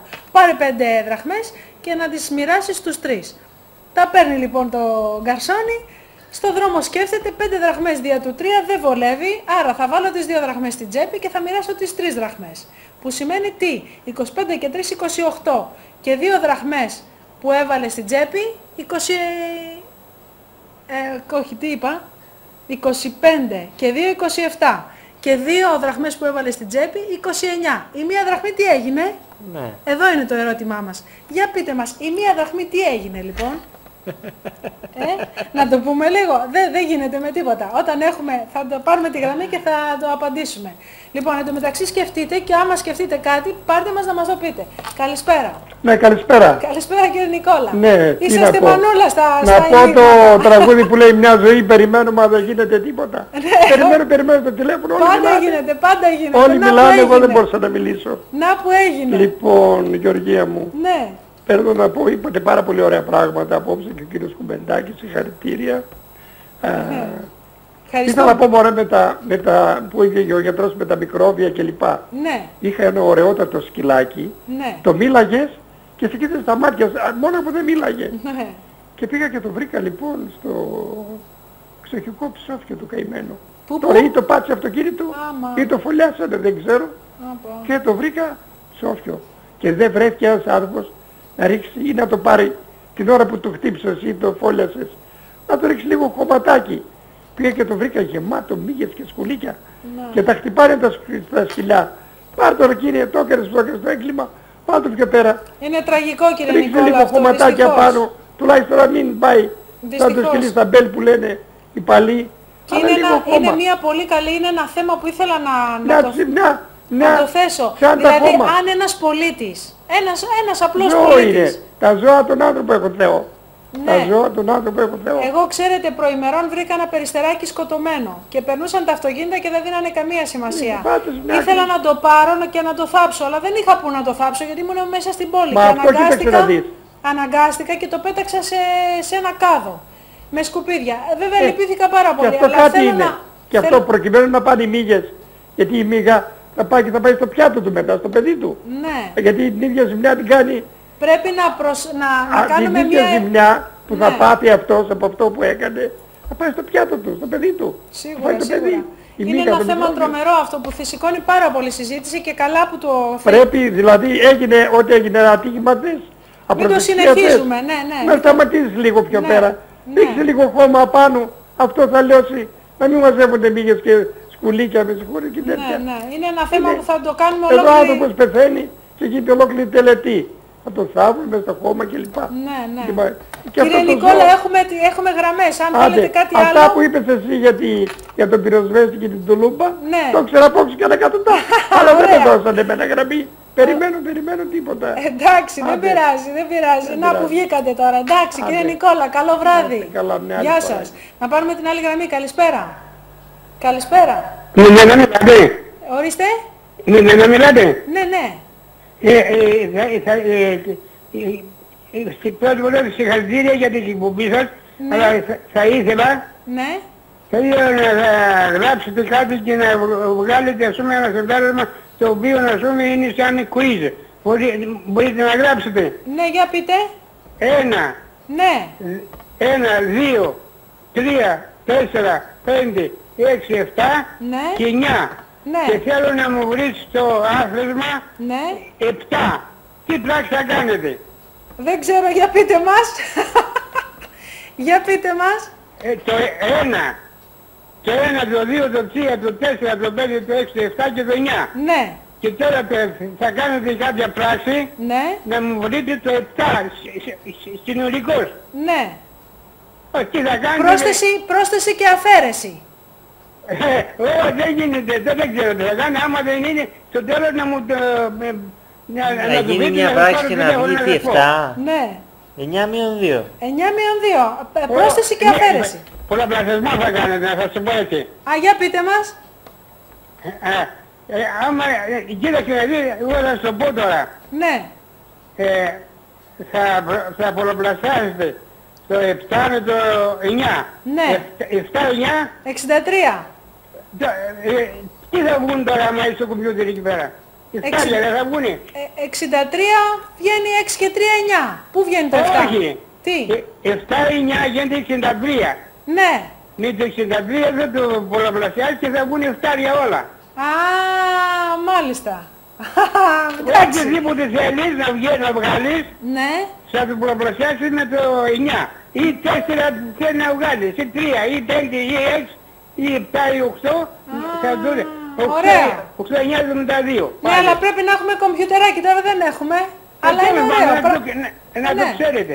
Ωραία, ωραία. Ευχαριστούμε. Έχουμε και άλλη γραμμή. Ευχαριστούμε πολύ. Γεια σας. Γεια. Να τι ωραία. Να, σπαζοκεφαλιές. Καλησπέρα σας. Καλησπέρα. Έχετε δώσει ένα πρόβλημα και σας λένε άλλα αντί άλλων. Ναι. Έχετε χάσει μια ολοστρόγγυλη δραχμούλα. Ναι. Η οποία τώρα με τι ταιριάζει με το ευρώ. Ναι. Η δραχμούλα αυτή βρίσκεται στο ταμείο που πέσανε 25 δραχμές έχουν μείνει. Τώρα ο άλλος ο κλέφτης πήρε τις 2 και έδωσε τις 3 στους άλλους. Δεν μπορούμε να το πάρουμε ανάποδα. Στο ταμείο έχουν μείνει 25. Κι όμως ανάποδα βγαίνει. Εγώ θα το βγάλω έτσι. Πώς? 25 έχει κρατήσει ο ταμείας. Ναι. Του έδωσε αυτού, νου κάνε το κουμάντο λεβέντη μου. Ναι. Αυτός επειδή ήταν πονηρός κρατάει τις 2. Ναι. Εντάξει. 25-27, 3 που πήρανε οι ρέστη, τα φιλαράκια. Να, έτσι όπως το έκανα κι εγώ. Μπράβο. Γιατί να το ψάξω αλλιώς. Έτσι. Όπως με παραπλανούν οι ειδήσεις και όλα τα άλλα, δεν θα Ναι, το πάω έτσι. έτσι το βρήκα κι εγώ, αλλά το θέμα είναι να το βρούμε από μπροστά. Γιατί να το βρω εκεί που θέλουν να με σπρώξουν, να μου κάνουν την πλήση του κεφαλού αυτή. Μπράβο, Όπως μπράβο, τις ειδήσεις και όλα αυτά. χαίρομαι. Εγώ θα ψάξω εκεί. Πόσα πήρε ο ταμείας. Ναι. Πήρε 5 τάλιρα, 25. Ναι. Του δίνει αυτόν ένα τάλιρο, του λέει κάνε το κουμάντο λεβέντη μου και δώσε τίμια στα παιδιά. Έτσι. Τα φιλαράκια τα καλά. Ναι. Αλλά αυτός λέει δεν βάζω εγώ τα 2 να πούμε. Ναι. Τα ρίχνει στην τσέπη και κάνει το κουμάντο του. Μπράβο, αυτό Γιατί είναι. δεν σας απαντήσανε σε αυτό, μόνο ο άλλος λέει για τα περιστέρια, για τα κουνούπια, για τα... Πάμε γι' αυτό, παιδιά, για χαρά, να είστε καλά. Ευχαριστούμε, καλό βράδυ. Γεια. Να που απαντήθηκε κιόλας πριν το πούμε. Γόρδιος δεσμός. Ναι, ναι, είδες, ναι. το... Απαντήθηκε πριν το πούμε και μάλιστα με πολύ ωραίο τρόπο. Έτσι το είχα απαντήσει κι εγώ, αλλά το θέμα είναι ότι λέμε ότι το μυαλό μας έχει μάθει να λειτουργεί με έναν τρόπο. Εάν ξεφύγουμε από αυτόν τον τρόπο που έχουμε μάθει να λειτουργεί το μυαλό μας, είμαστε κερδισμένοι πάντα. Το θέμα είναι να το τολμήσουμε. Το τολμάει όμως ο καθημερινός άνθρωπος. Δύσκολα. Πολύ δύσκολα. Πάντως φαίνεται και κάτι άλλο, ότι παρόλο που εξηγείται οι απόστολες με αυτόν τον τρόπο, πάλι ανεξήγητο μένει το γεγονός ότι άμα το δεις απ' την άλλη, Ναι, άμα το δεις απ' την άλλη είναι δεν σαν βγαίνει. ένα παντελόνι που... Ναι, που... Από τη μια μεριά άμα το φορέσεις είναι μακρύ και από την άλλη άμα το φορέσεις είναι κοντό. Ναι, είναι πράγματι. Είναι ένα περίεργο πράγμα. Υπάρχουν ορισμένα φαινόμενα που δεν μπορούν να εξηγηθούν με την απλή λογική. Αυτό δηλαδή είναι θέμα το οποίο μπορεί να το συζητάμε μερόνυχτα και να μην λύνεται. Από την πλευρά την... Δεν φαίνεται να έχει κάποια λύση. Δηλαδή κανείς δεν μας έχει πει ας πούμε μια απλή λύση να το καταλάβουμε. Ναι. Αλλά από την άλλη πλευρά είναι πάρα πολύ απλό. Είναι απλό, Πάρα πολύ είναι μέσα στην απλότητά του, τρελαίνεσαι κιόλας. Ναι, είναι σαν να βλέπουμε ας πούμε το χέρι από αυτή την πλευρά, από τη μέσα πλευρά που έχει όλες αυτές τις γραμμώσεις και από την εξωτερική πλευρά δεν έχει τίποτα. Και λέμε αφού είναι το ίδιο χέρι, πώς είναι έτσι από τη μία, πώς είναι έτσι από την άλλη. Με αυτό το σκεπτικό μπορεί ο νους του ανθρώπου να φτάσει ας πούμε σε τεράστια ύψη, έτσι, και να εξηγήσει πράγματα τα οποία στην καθημερινότητά του φαινόντουσαν απίστευτα, δύσκολα και άλυτα. Άρα εδώ επιβεβαιώνεται ακόμα μία φορά αυτό που λέμε ότι το κάθε πρόβλημα έχει τη λύση του. Δεν υπάρχει κανένα πρόβλημα το οποίο δεν λύνεται. Ναι, το θέμα είναι ότι η λύση είναι πώς θα το δεις. Είναι το σημείο πώς θα δεις το πρόβλημα. Δηλαδή, πολλές φορές η λύση είναι άλλο ζητούμενο, τελείως. Άλλη λύση είναι ας πούμε... για παράδειγμα όταν πήγε ο Αλέξανδρος και του δείξανε το γόρδιο δεσμό. Δεν έκατσε να τον λύσει με την έννοια του να τον λύσει. Τον έκοψε. Ναι. Βέβαια... Και από εκεί βγήκε και αυτό που λέει ότι δεν λύνεται κόβεται. Ναι. Για φαντάσου ότι δεν μπορούσαμε να λύσουμε να το κόβαμε. Θα έπρεπε να έχουμε κόψει τη μισή Ελλάδα. Όχι σαν Ελλάδα, σαν προσωπικότητες τέλος πάντων. Εδώ κοίταξε να δεις, λέω ότι δεν λύνεται κόβεται και ανοίγω στην τύχη το βιβλίο και πέφτω στο γαμβρό. Ναι. Έτσι. Και λέμε... Τι λέει, για να ακούσουμε. Λέει ο γαμπρός. Γαμπρός που θέλει να έχει πάντοτε ειρηνικές σχέσεις με τα πεθερικά του, δεν πρέπει να αφήνει ουρά στην πληρωμή της πρίκας. Οι γονείς είναι πρόθυμοι να κάνουν τα πάντα όταν η κόρη τους είναι για παντριά και τίποτα αφού παντρευτεί.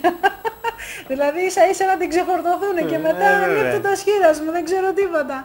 Αυτό όμως, σε αντιστοιχεία, αυτό το έχει πει ο Φίλιμπερτ Κόμερσον. Αυτό σε αντιστοιχεία, αν το παραλληλήσουμε με την καθημερινότητα, έχει πολύ μεγάλη αλήθεια. Δηλαδή, προσπαθούμε μέχρι να πετύχουμε κάτι και μόλις το πετύχουμε, καθόμαστε, παναπαυόμαστε. Αυτό έχει μεγάλη σημασία και πολύ έτσι πρέπει να σκύψουμε πάνω σε αυτό το πρόβλημα και να σκεφτούμε ότι η ζωή μας δεν είναι η λιμένη υπόθεση, είναι καθημερινή προσπάθεια. Αυτό δηλαδή, είναι και κάτι άλλο δείχνει ότι ο άνθρωπος κάνει κάτι επειδή πιέζεται. Ναι. Αν δεν πιέζεται δεν κάνει κάτι. Γιατί, για παράδειγμα, αυτό που είπα για την πρόληψη. Ξέρουμε ότι όταν πίνεις μολυσμένο νερό βλάπτεις την υγεία σου. Όταν τρως δηλητηριασμένα τρόφιμα βλάπτεις την υγεία σου. Όταν κάνεις κατάχρηση βλάπτεις την υγεία σου. Αλλά επειδή δεν μας ενοχλεί τώρα, δεν του δίνουμε σημασία. Ναι. Και όταν θα έρθει η στιγμή που θα μας ενοχλεί, θα μας βαρέσει την πόρτα, τότε θα είναι ήδη πολύ αργά. Και τότε... Άρα λοιπόν δείχνει ότι έχουμε μια λανθασμένη οπτική γωνία και γι' αυτό συμβαίνουν πολλά στη ζωή των ανθρώπων, διότι όπως και το puzzle που είναι όπως το δεις, αλλάζει και η λύση του, έτσι και πραγματικά το θέμα της υγείας ή και τα θέματα αυτά της ζωής εξαρτάται και από το πώς θα το αντιμετωπίσεις. Αν δηλαδή πας την τελευταία στιγμή να σωθείς, δύσκολο. Δύσκολο, έως ακατόρθωτο. Γι' αυτό λοιπόν εδώ θα μοιραστώ μία σκέψη μου με τους φίλους τηλεθεατές, την οποία θα την πάρουν, θα την επεξεργαστούν και μετά από 2 εβδομάδες που θα ξαναβρεθούμε, γιατί τόσο θα διαρκέσουν περίπου οι διακοπές, έτσι, θα το ξανασυζητήσουμε. Η σκέψη μου λοιπόν αυτή είναι η εξής.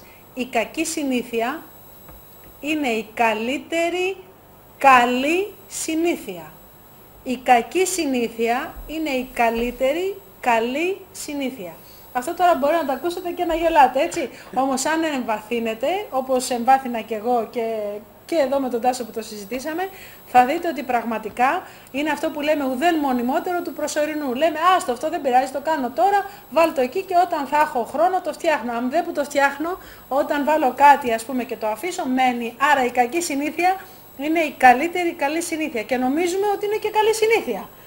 Άρα τα αφήνουμε όλα. Πάμε διακοπές, διακοπές από όλα όμως, και από το φαγητό και από την κούραση και από εκείνο και από το άλλο, και ερχόμαστε δυνατοί και δρυμύτεροι να συνεχίσουμε. Θέλω να σε ευχαριστήσω, Τάσο. Και εγώ θα σε ευχαριστήσω για την πρόσκληση στην ωραία σου εκπομπή που είναι τόσο ενημερωτική κάθε φορά και τόσο ευχάριστη. Και εσύ είσαι πολύ ευχάριστος, γι' αυτό θα το καθιερώσουμε, δεν ξέρω κάθε πότε θα το κάνουμε, αλλά πραγματικά είναι και επιθυμία των τηλεθεατών και λένε ότι έχουν τη δυνατότητα να σε βλέπουν 2 φορές την εβδομάδα, οπότε αυτό είναι καλύτερο ακόμα για αυτούς. Δεν ξέρω για σένα αν είναι κουραστικό, αλλά για αυτούς είναι σίγουρα καλύτερα. Εν πάση περιπτώσει, εγώ να σε ευχαριστήσω πάρα πολύ για μία ακόμα φορά και εγώ να αφιερώσω αμέσως το σημερινό ποίημα της εκπομπής που έχει τίτλο «Αιώνιο παρόν». Και περιλαμβάνεται στο βιβλίο μου ποιητική συλλογή αυτή που έχω και κυκλοφορεί και στην Πανεπιστημίου, και θέλω να πω ότι ένα αιώνιο παρόν είναι η κάθε στιγμή που ζούμε και ένα αιώνιο παρόν μπορεί να είναι και η κάθε ευχάριστη στιγμή που ζούμε. Γι' αυτό ας προσπαθήσουμε να σκεφτούμε τη ζωή από την καλή της πλευρά, από τη φωτεινή της πλευρά και να κάνουμε ό,τι είναι δυνατόν να είμαστε εμείς καλύτερα και οι γύρω μας. Αυτό λοιπόν με λίγα λόγια περιγράφω στο ποίημα που λέω το εξής. Ξεπέρασα τα όρια της καρδιάς, της σκέψης, της αντίληψης. Ελεύθερα πέταξα ψηλά για να κατέβω ξανά, τα λάθη μου να συναντήσω. Άστρα φώτισαν το δρόμο μου, τα ίδια μονοπάτια μην πατήσω. Όταν γιόρτασε η ματιά, εσύ ήσουν στο πλευρό μου. Όταν άνθησε η ματιά, στόλισε στο όνειρό μου. Η υπαρξιακή μου ανάδυση μεγάλωσε τον ουρανό μου. Η φουρτούνα του μυαλού δρόσισε τον κεραυνό μου. Φρούδες σκέψεις έδιωξα και συνήθειες. Δίπλα μου έφερα γοργά, ακτίνες φωτός, αλήθειες. Η σκέψη μου ανέβηκε στο άσπρο σουάτι να την πάει, στα ουράνια της γαλήνης, ειλικρινά αιώνια να αγαπάει. Αγάπη ζήτησα, αγάπη πήρα.